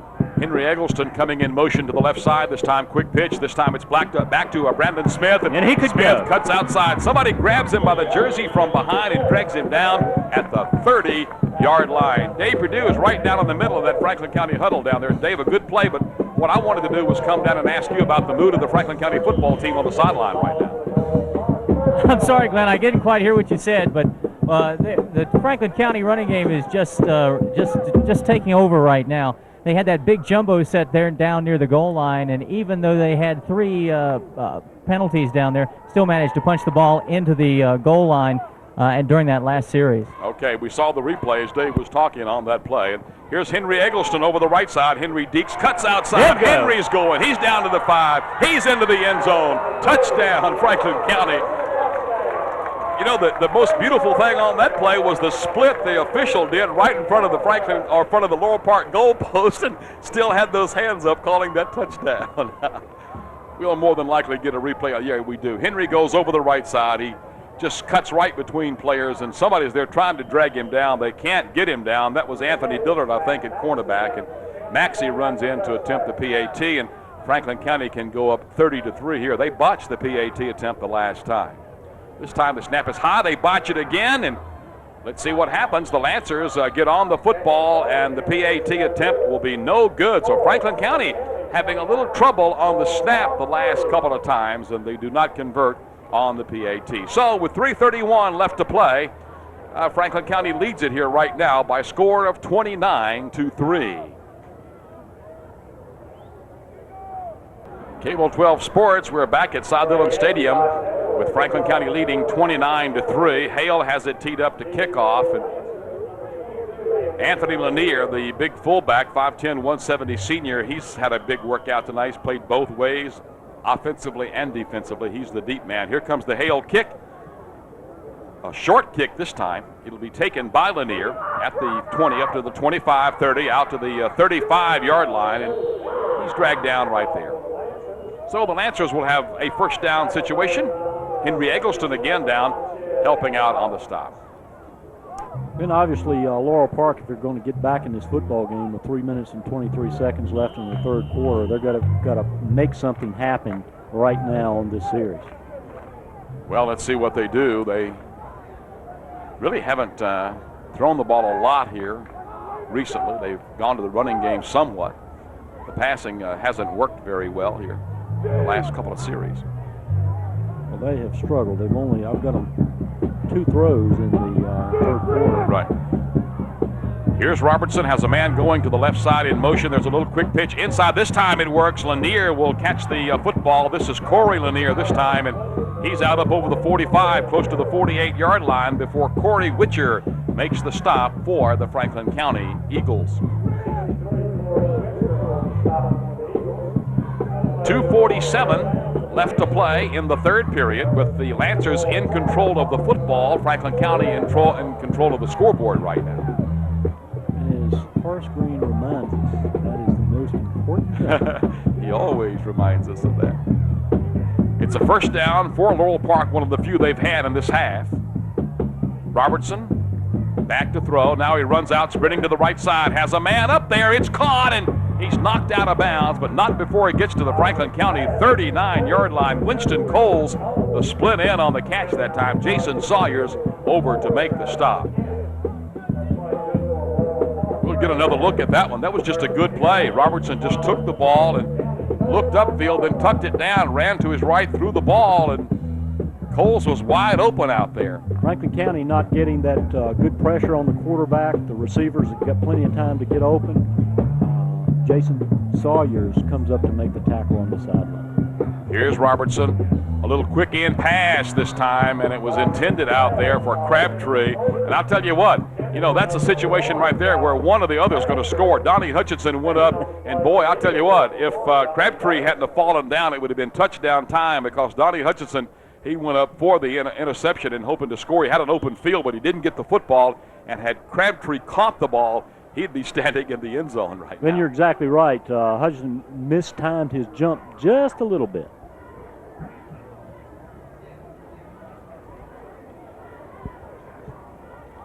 Going in motion to the left side is Anthony Hairston. And now we're going to have somebody lining up off sides, it looks like. That's it.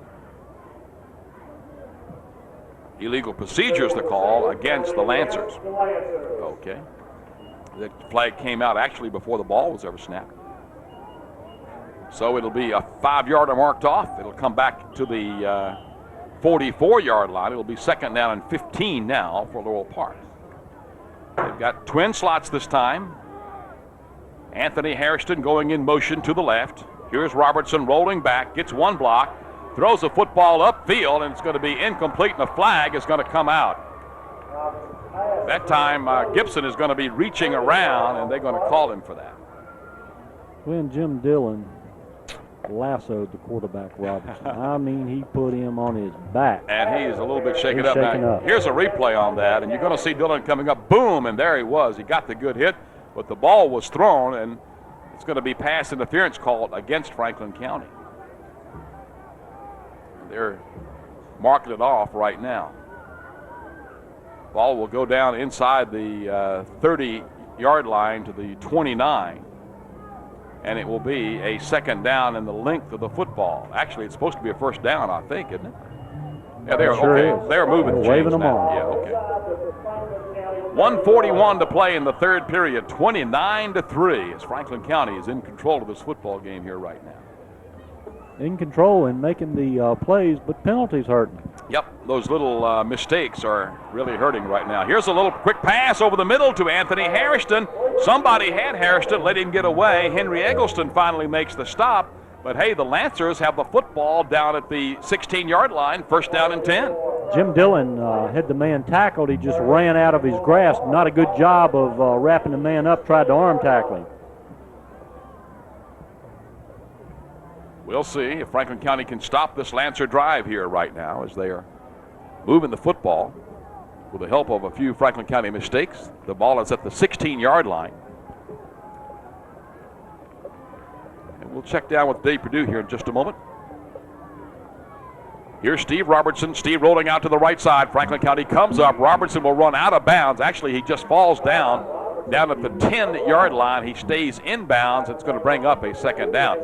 Let's see if we can switch down to Dave Perdue on the sideline. Dave, the Lancers getting a little something moving here right now. Yeah, that's right, and the defensive coaches are really getting on the linebackers for Franklin County, especially F.L. Slough, telling Josh Gibson to hit somebody after that last play where he let the Laurel Park running back get out of his grasp. Okay, well, you know, both of these clubs have 5 or 6 kids going both ways, and Gibson is one of those, and, you know, fatigue may be setting in a little bit here as we start into this, almost into the fourth quarter. Final seconds of the third with 25 left. Here's Robertson, man going in motion to the left side again. That's Anthony Hairston. And Robertson is running around to the left side, throws the ball desperately. Has a man open, but it's going to be out of bounds. I don't think it would have been good had he caught it. Didn't look like over there, but anyway, it will bring up a third down now. That'll stop the clock with 13 seconds left in this period. Didn't give a lot of credit to Franklin County defensive tackle Jamie Dunn for applying pressure on Robertson. He was set up to throw the football. Jamie puts pressure on him, forces him out of the pocket. That's got a lot to do with that pass being incomplete. I've noticed one new addition on the Franklin County side this year. There's a new big red eagle flag down there that somebody has made. It looks very sharp, and that's a new addition this year. Matter of fact, the flag was handmade by Judy Hudson and Deborah Boyer, mothers of Christy and Christy Boyer, varsity cheerleader. Tom Hudson. What a catch. Who's a varsity football player. Passes in the end zone. It's complete. It is a touchdown, Laurel Park. Josh Crabtree on the reception. Here's Robertson. Just a little quick toss over to the left side, and the ball is caught. A great catch, as a matter of fact. Crabtree will now attempt the PAT. The snap, here's the kick. It is in the air, and is it good? No, it goes off to the right side. So, timeout on the field with 2 seconds left to play. Or maybe it's 8. There's a few lights out on the scoreboard here tonight. Nonetheless, Franklin County leads it 29-9. South Dillon Stadium on the campus at Franklin County High School. Travis Kent will be the deep man along with Steve Opatai Williamson and Henry Eggleston. And to kick off for Laurel Park, Juan Hairston.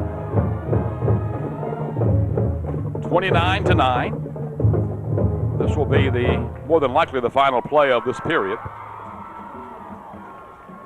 Ball's coming down to Steve Opatai Williamson. Steve cuts up field, puts his head down, is going to run into somebody at the 33-yard line, and he'll be stopped right there.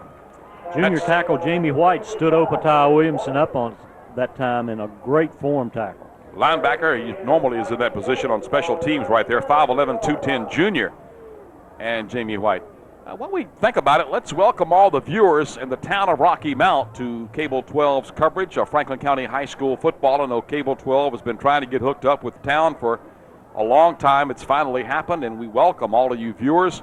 Glad to have you watching Cable 12 and Franklin County High School football. The Eagles have the ball. Jamie Tuck will send Henry Eggleston in motion to the left side this time. Here's a quick pitch out to Brandon Smith, and Smith will break a tackle coming upfield. Gets out close to the 40-yard line.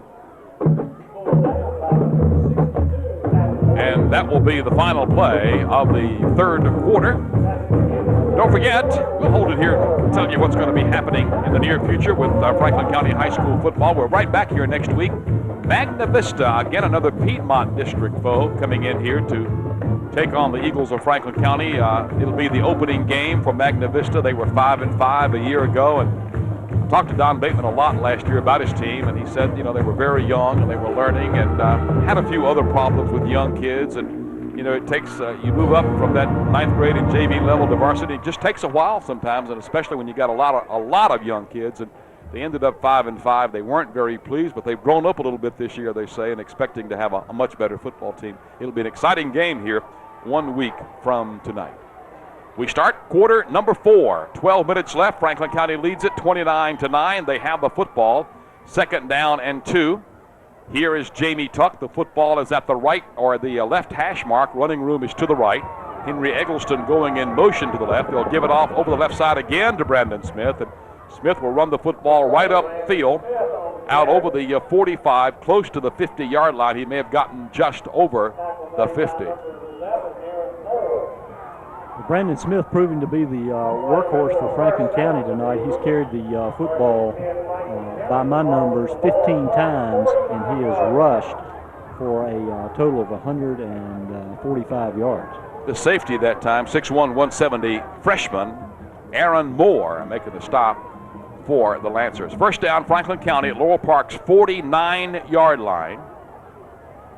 Jamie Tuck will shift Brandon Smith to a split backfield. Steve Opatai Williamson coming in motion.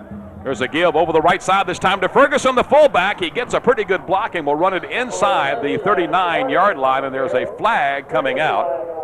Corey Lanier making the stop. That flag came out after that young man was on the ground. I'm not sure if it's a face mask. No, a clip. Oh, my. Well, that clip is going to be on number 25, Ollie Mayhew. Maybe we'll see that on a replay. I'm not sure if we have it or not, but anyway. Well, Glenn, if we do have that replay, boy, I hope the camera gets Josh Gibson because he makes that play. He pulls out that center position, crosses over, seals his man off. That allows the running back to hit the gap. And here it comes right here. And the give is to Ferguson and coming upfield. Yes, and there was a clip, as a matter of fact. It was a good call by the official that time. Bad break for Franklin County. The ball all the way back to their 45-yard line. It's first down and 15. A give to Brandon Smith over the left side this time, and Smith will run up to the 50. He'll get back 4 of the penalty.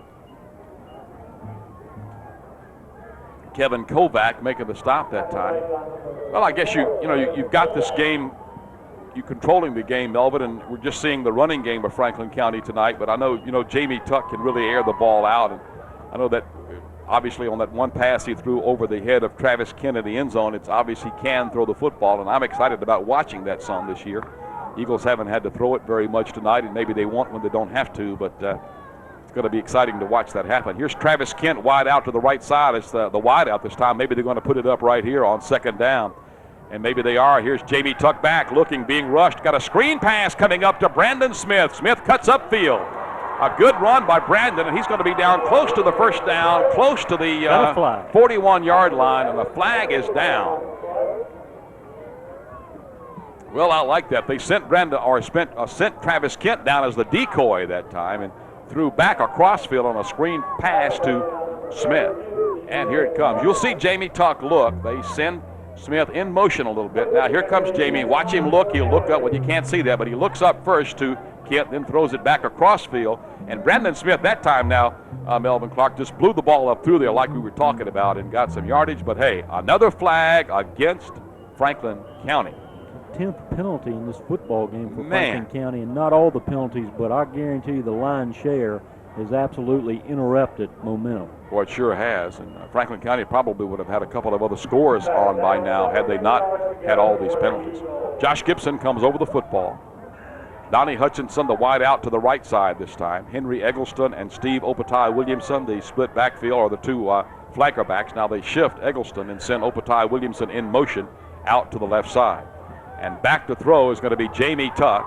Jamie runs around to the left side. He's going to be, there's a little shuttle pass up field, and they're going to catch Henry Eggleston and throw him for a long loss in the backfield that time. And it will bring up a third down. Juan Harrison. And let's see if we can switch down to Dave Perdue. Dave, Franklin County offensively really out of sync here right now. Well, yes, I've been listening to Melvin's comments, and absolutely the penalties have just really thrown this offense out of sync. And, of course, when you have run as much as Franklin County has tonight, then all of a sudden you have to switch to passes to try and get something accomplished. Off. Okay, 8:51 left, 29-9. Franklin County has third and a ton for the first down. Henry Eggleston will shift to the split backfield. Opatai Williamson coming in motion to the right side. Here's a quick pitch out to Eggleston. Henry cuts upfield, has some room. He's to the 50-yard line and is going to be dragged out of bounds at the 44-yard line of Laurel Park. But there is a penalty, Glenn. It's going to be another penalty against Franklin County. My goodness.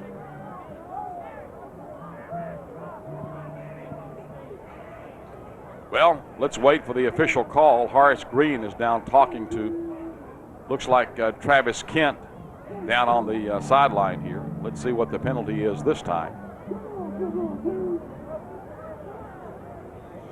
Illegal block, is that what it is, against Franklin County? And they're going to take the football and mark it back 5 more yards inside the 30 to the 29-yard line, and it will be 3rd down. I'm going to count it up this time, 10 and 31 yards. It looks like 32 actually. 3rd and 32 on the play. I bet they've got a special index card in the playbook for 3rd and 30. Yeah, and it's a little. It's called Rareback and Rock. You mark down a star and a couple of X's and an exclamation point, and don't put the real letters down for what it's called too. Holy cow, sums it up. Here's Jamie Tuck. Jamie looking back, throwing the football. Ball. Has it out there. Travis Kent That's cannot get to it. That's no interference call. Bad call. Boy, the whole Franklin County sideline wanted interference to be called, and it didn't come out that time. We'll get a replay on this and see if we can pick up anything.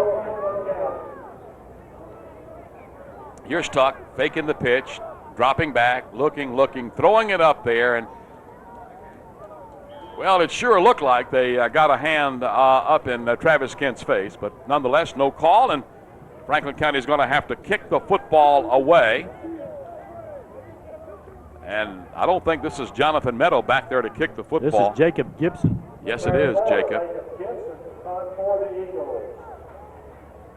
Good snap. Gibson, oh boy, he got off a good kick that time. It sails over the head of the Lancers and it's going to be downfield by Franklin County. Number 53, George Hunt. Okay, Hunt down the field to down the football, and it'll be Laurel Park ball. It's going to be at the 30-yard line, right in that area. Franklin County out front, 29-9. We have 7:49 left to play in the football game. And gentlemen, pretty soon here, we're going to have to make our choice on our player of the game. And I still haven't made up my mind yet. Well, I'm not going to tell you. Glenn, to amplify what you said about Jonathan Metter not being in to punt, he's got his leg wrapped, his left leg. Jennifer Sweet says it's nothing serious, but he's going to be out for the rest of the game. Okay, Dave, thanks. We saw him limp off the field earlier. Here's Robertson now. On 1st down, a long count by Robertson.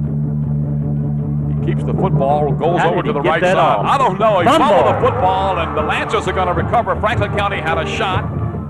Jason Sawyers was right there but couldn't get the football. The Lancers get it, and it ends up being a good play. Franklin County had him tackled in the backfield. He threw the football, caught it, dropped it. Jason Sawyers should have got the fumble, did not, and the Lancers recover for a good gainer. There's Robertson. He's right in the grasp, and it just didn't knock him down, and there's the ball caught. He's hit. He drops it right in front of Sawyers. He can't handle the ball, and the Lancers recover, as you see. And they have it 1st down up at the 44-yard line with 6:50 left. Still some time for the Lancers to do something here in this game. They have a man going in motion to the right side this time. Here's Robertson. He'll roll out to the right side, throws the football upfield. There he is, and incomplete. He's wide open. The pass just a little off target, but if he moves that ball in a little bit, that's a catch and another big 1st down. Todd Hudson defending, or has gone in the ball game for Franklin County, and Donnie Hutchinson's going to get a little bit of rest here. Henry Eggleston defending on that last play, and Henry playing that free safety position. Done a good job running the football, scored a couple touchdowns. But I tell you, he's pulling for wind right now. He's real tired. Yes, he is. In motion to the right side, the Lancers. Here's Robertson. A throwback across the way, and the ball is dropped. Franklin County needs to get on the ball just to make sure, and they do. Had the ball been thrown backwards, it would have been a lateral and would have been a live ball, but it was incomplete. Gibson over there to help on that. Sawyers is up there for Franklin County. And also around the football that time was Chris Linkus. 6:32 left in the football game, 29-9, and it looks like Franklin County is going to open up with a victory here on this 1996 season.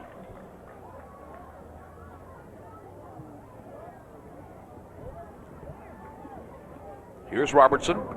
It's a third down. Robertson going out to the right. He'll just tuck the football down and run out of bounds and pick up a first down for Laurel Park. Josh Hale was over there around the play that time. Also, Todd Hudson, who we mentioned had gone in the ball game playing some defense over there to help run Robertson out of bounds. It's enough for a first down, though, at the Franklin County 45. The Eagles want a timeout. 6:17 to play in the football game. Timeout on the field. Franklin County 29, Laurel Park 9. We'll be back after this timeout.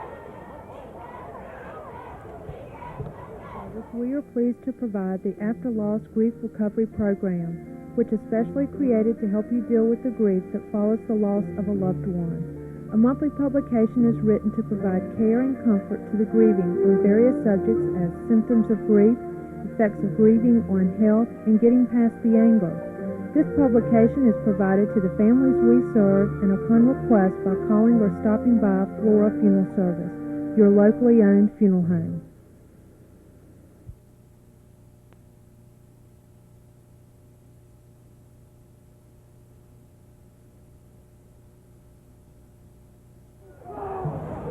We're back at Cy Dillon Stadium. It's a first down for the Lancers of Laurel Park High School. 6:17 left to play. Got a man going in motion to the right side this time. Here's Robertson rolling around to the left. He tucks the ball down, is coming to the left side, has a man out there. It's going to be caught. That'll be Harrison, and he's going to step out of bounds at about the 33-yard line.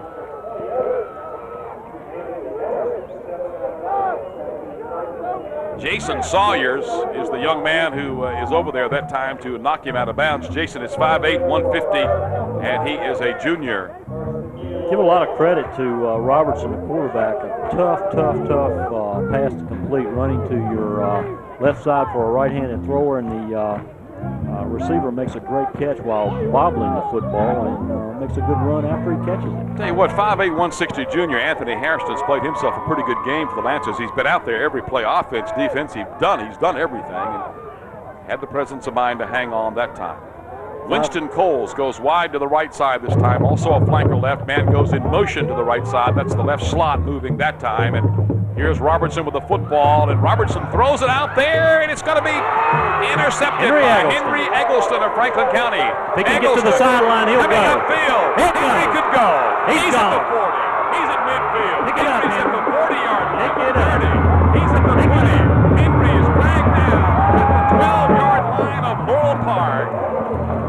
Oh, my. That was exciting. And that's about an 85-yard return, and Henry just ran out of gas. Heck of a play. And Dave Perdue, you can credit some of that to Steve Robertson. He just threw the ball in desperation. Yeah, I think you're absolutely right, Glenn, but credit the Franklin County defense, too. They were set up looking for Robertson to throw, and they were just camped out back there. Robertson just kind of put it up in the air, and Eggleston, well, he almost got it back to the end zone. He threw that ball underhanded. Yes, he did, as a matter of fact. Fast pitch. Woo! My goodness. So crazy throw. Henry Eggleston does a great job of playing that free safety. Stand back there in center field, wide as the widest, deep as the deepest. Catch that ball at the highest point. Takes it back for about an 85-yard return. That was a good job. 5:17. The clock is running, and Franklin County can ice it right here for sure. They're down at the 13-yard line, I guess it is. Here's Jamie Tuck.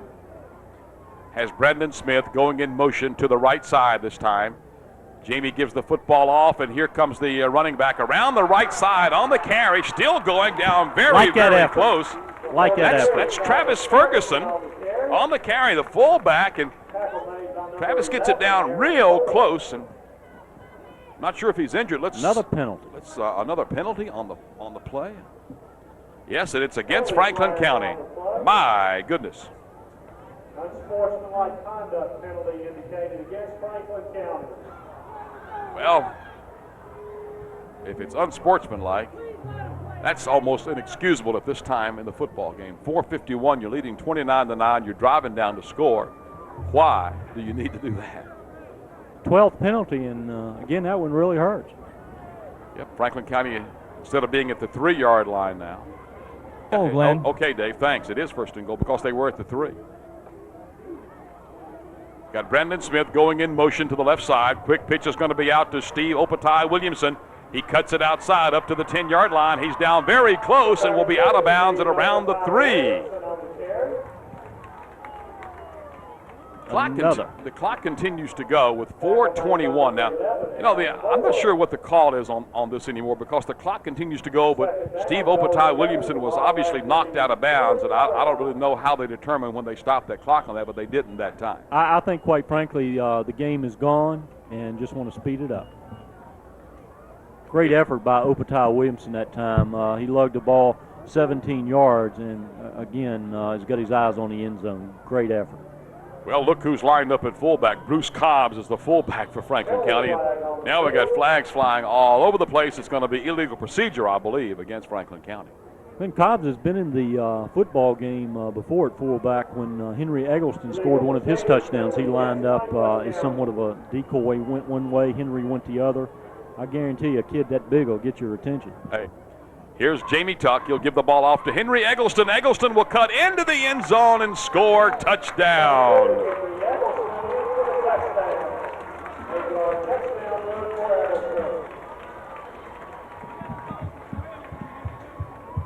We will see a replay on this one.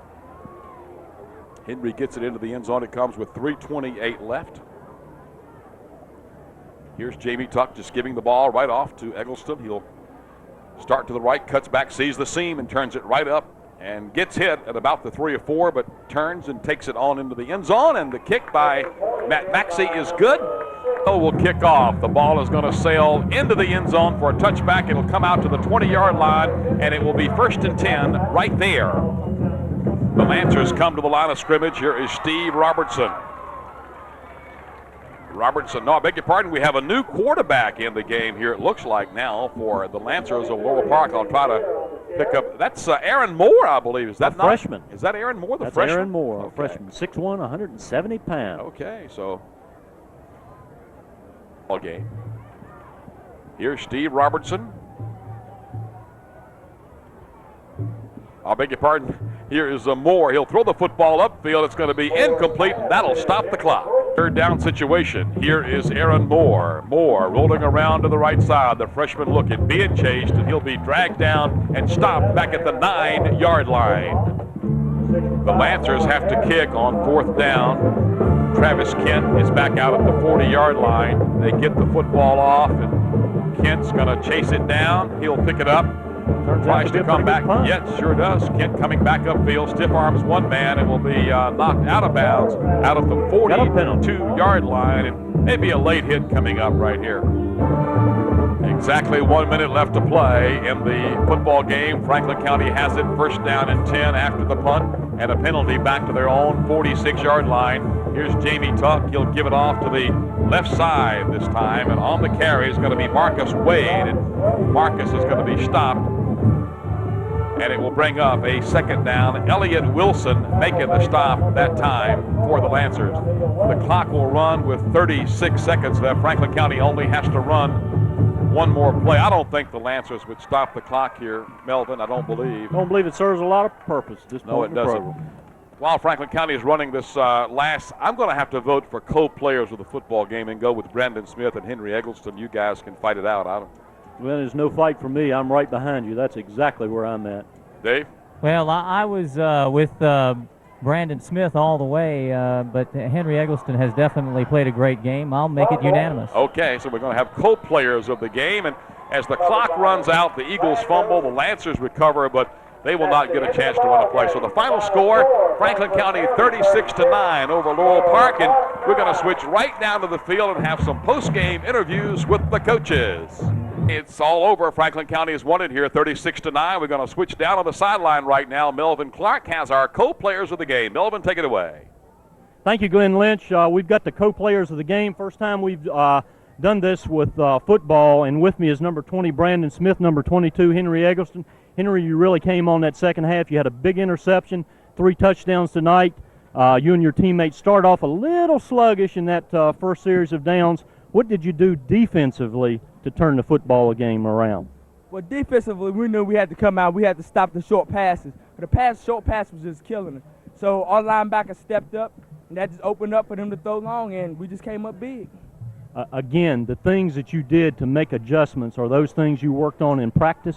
Yeah, we work on them every day. We go through hard drills every day, backpedaling and everything. We just work hard all practice for this. Well, this run and shoot offense certainly something new for the Franklin County football team to defend. Was that real tough in the preseason to get ready for that, or was that another day at the shop? Not really. We knew our linemen had to step up and just stop their running plays and stuff. Run and shoot, we just had basic blocking and stuff, so it really didn't matter to us. Okay, you did a good job on offense tonight. Again, 3 touchdowns. Do you have a preference yet, offense or defense? It don't matter. I'm going to help this team any way I can. Okay, good job. Brandon Smith, we want to switch over to you. Back for that senior year, I counted you with 15 rushes, about 165 yards. My stats are not exactly official. 1 touchdown, great football game. Well, you know, I came out here mentally and physical, you know, prepared to play football, and I knew what I had to do. And the line, they blocked great. You know, I can't take all the credit. I got to give most of the credit to my big men. They hustle at practice, you know, learn the plays, do what they got to do, and I just come out here and run the football. Well, Brandon, I really like that, and I know from my perspective, I saw Josh Gibson throwing some good blocks. I saw number 50, Jamie Dunn, clearing some people out, and I'm leaving some names out of there, but those kids were downfield. Jonathan Metter,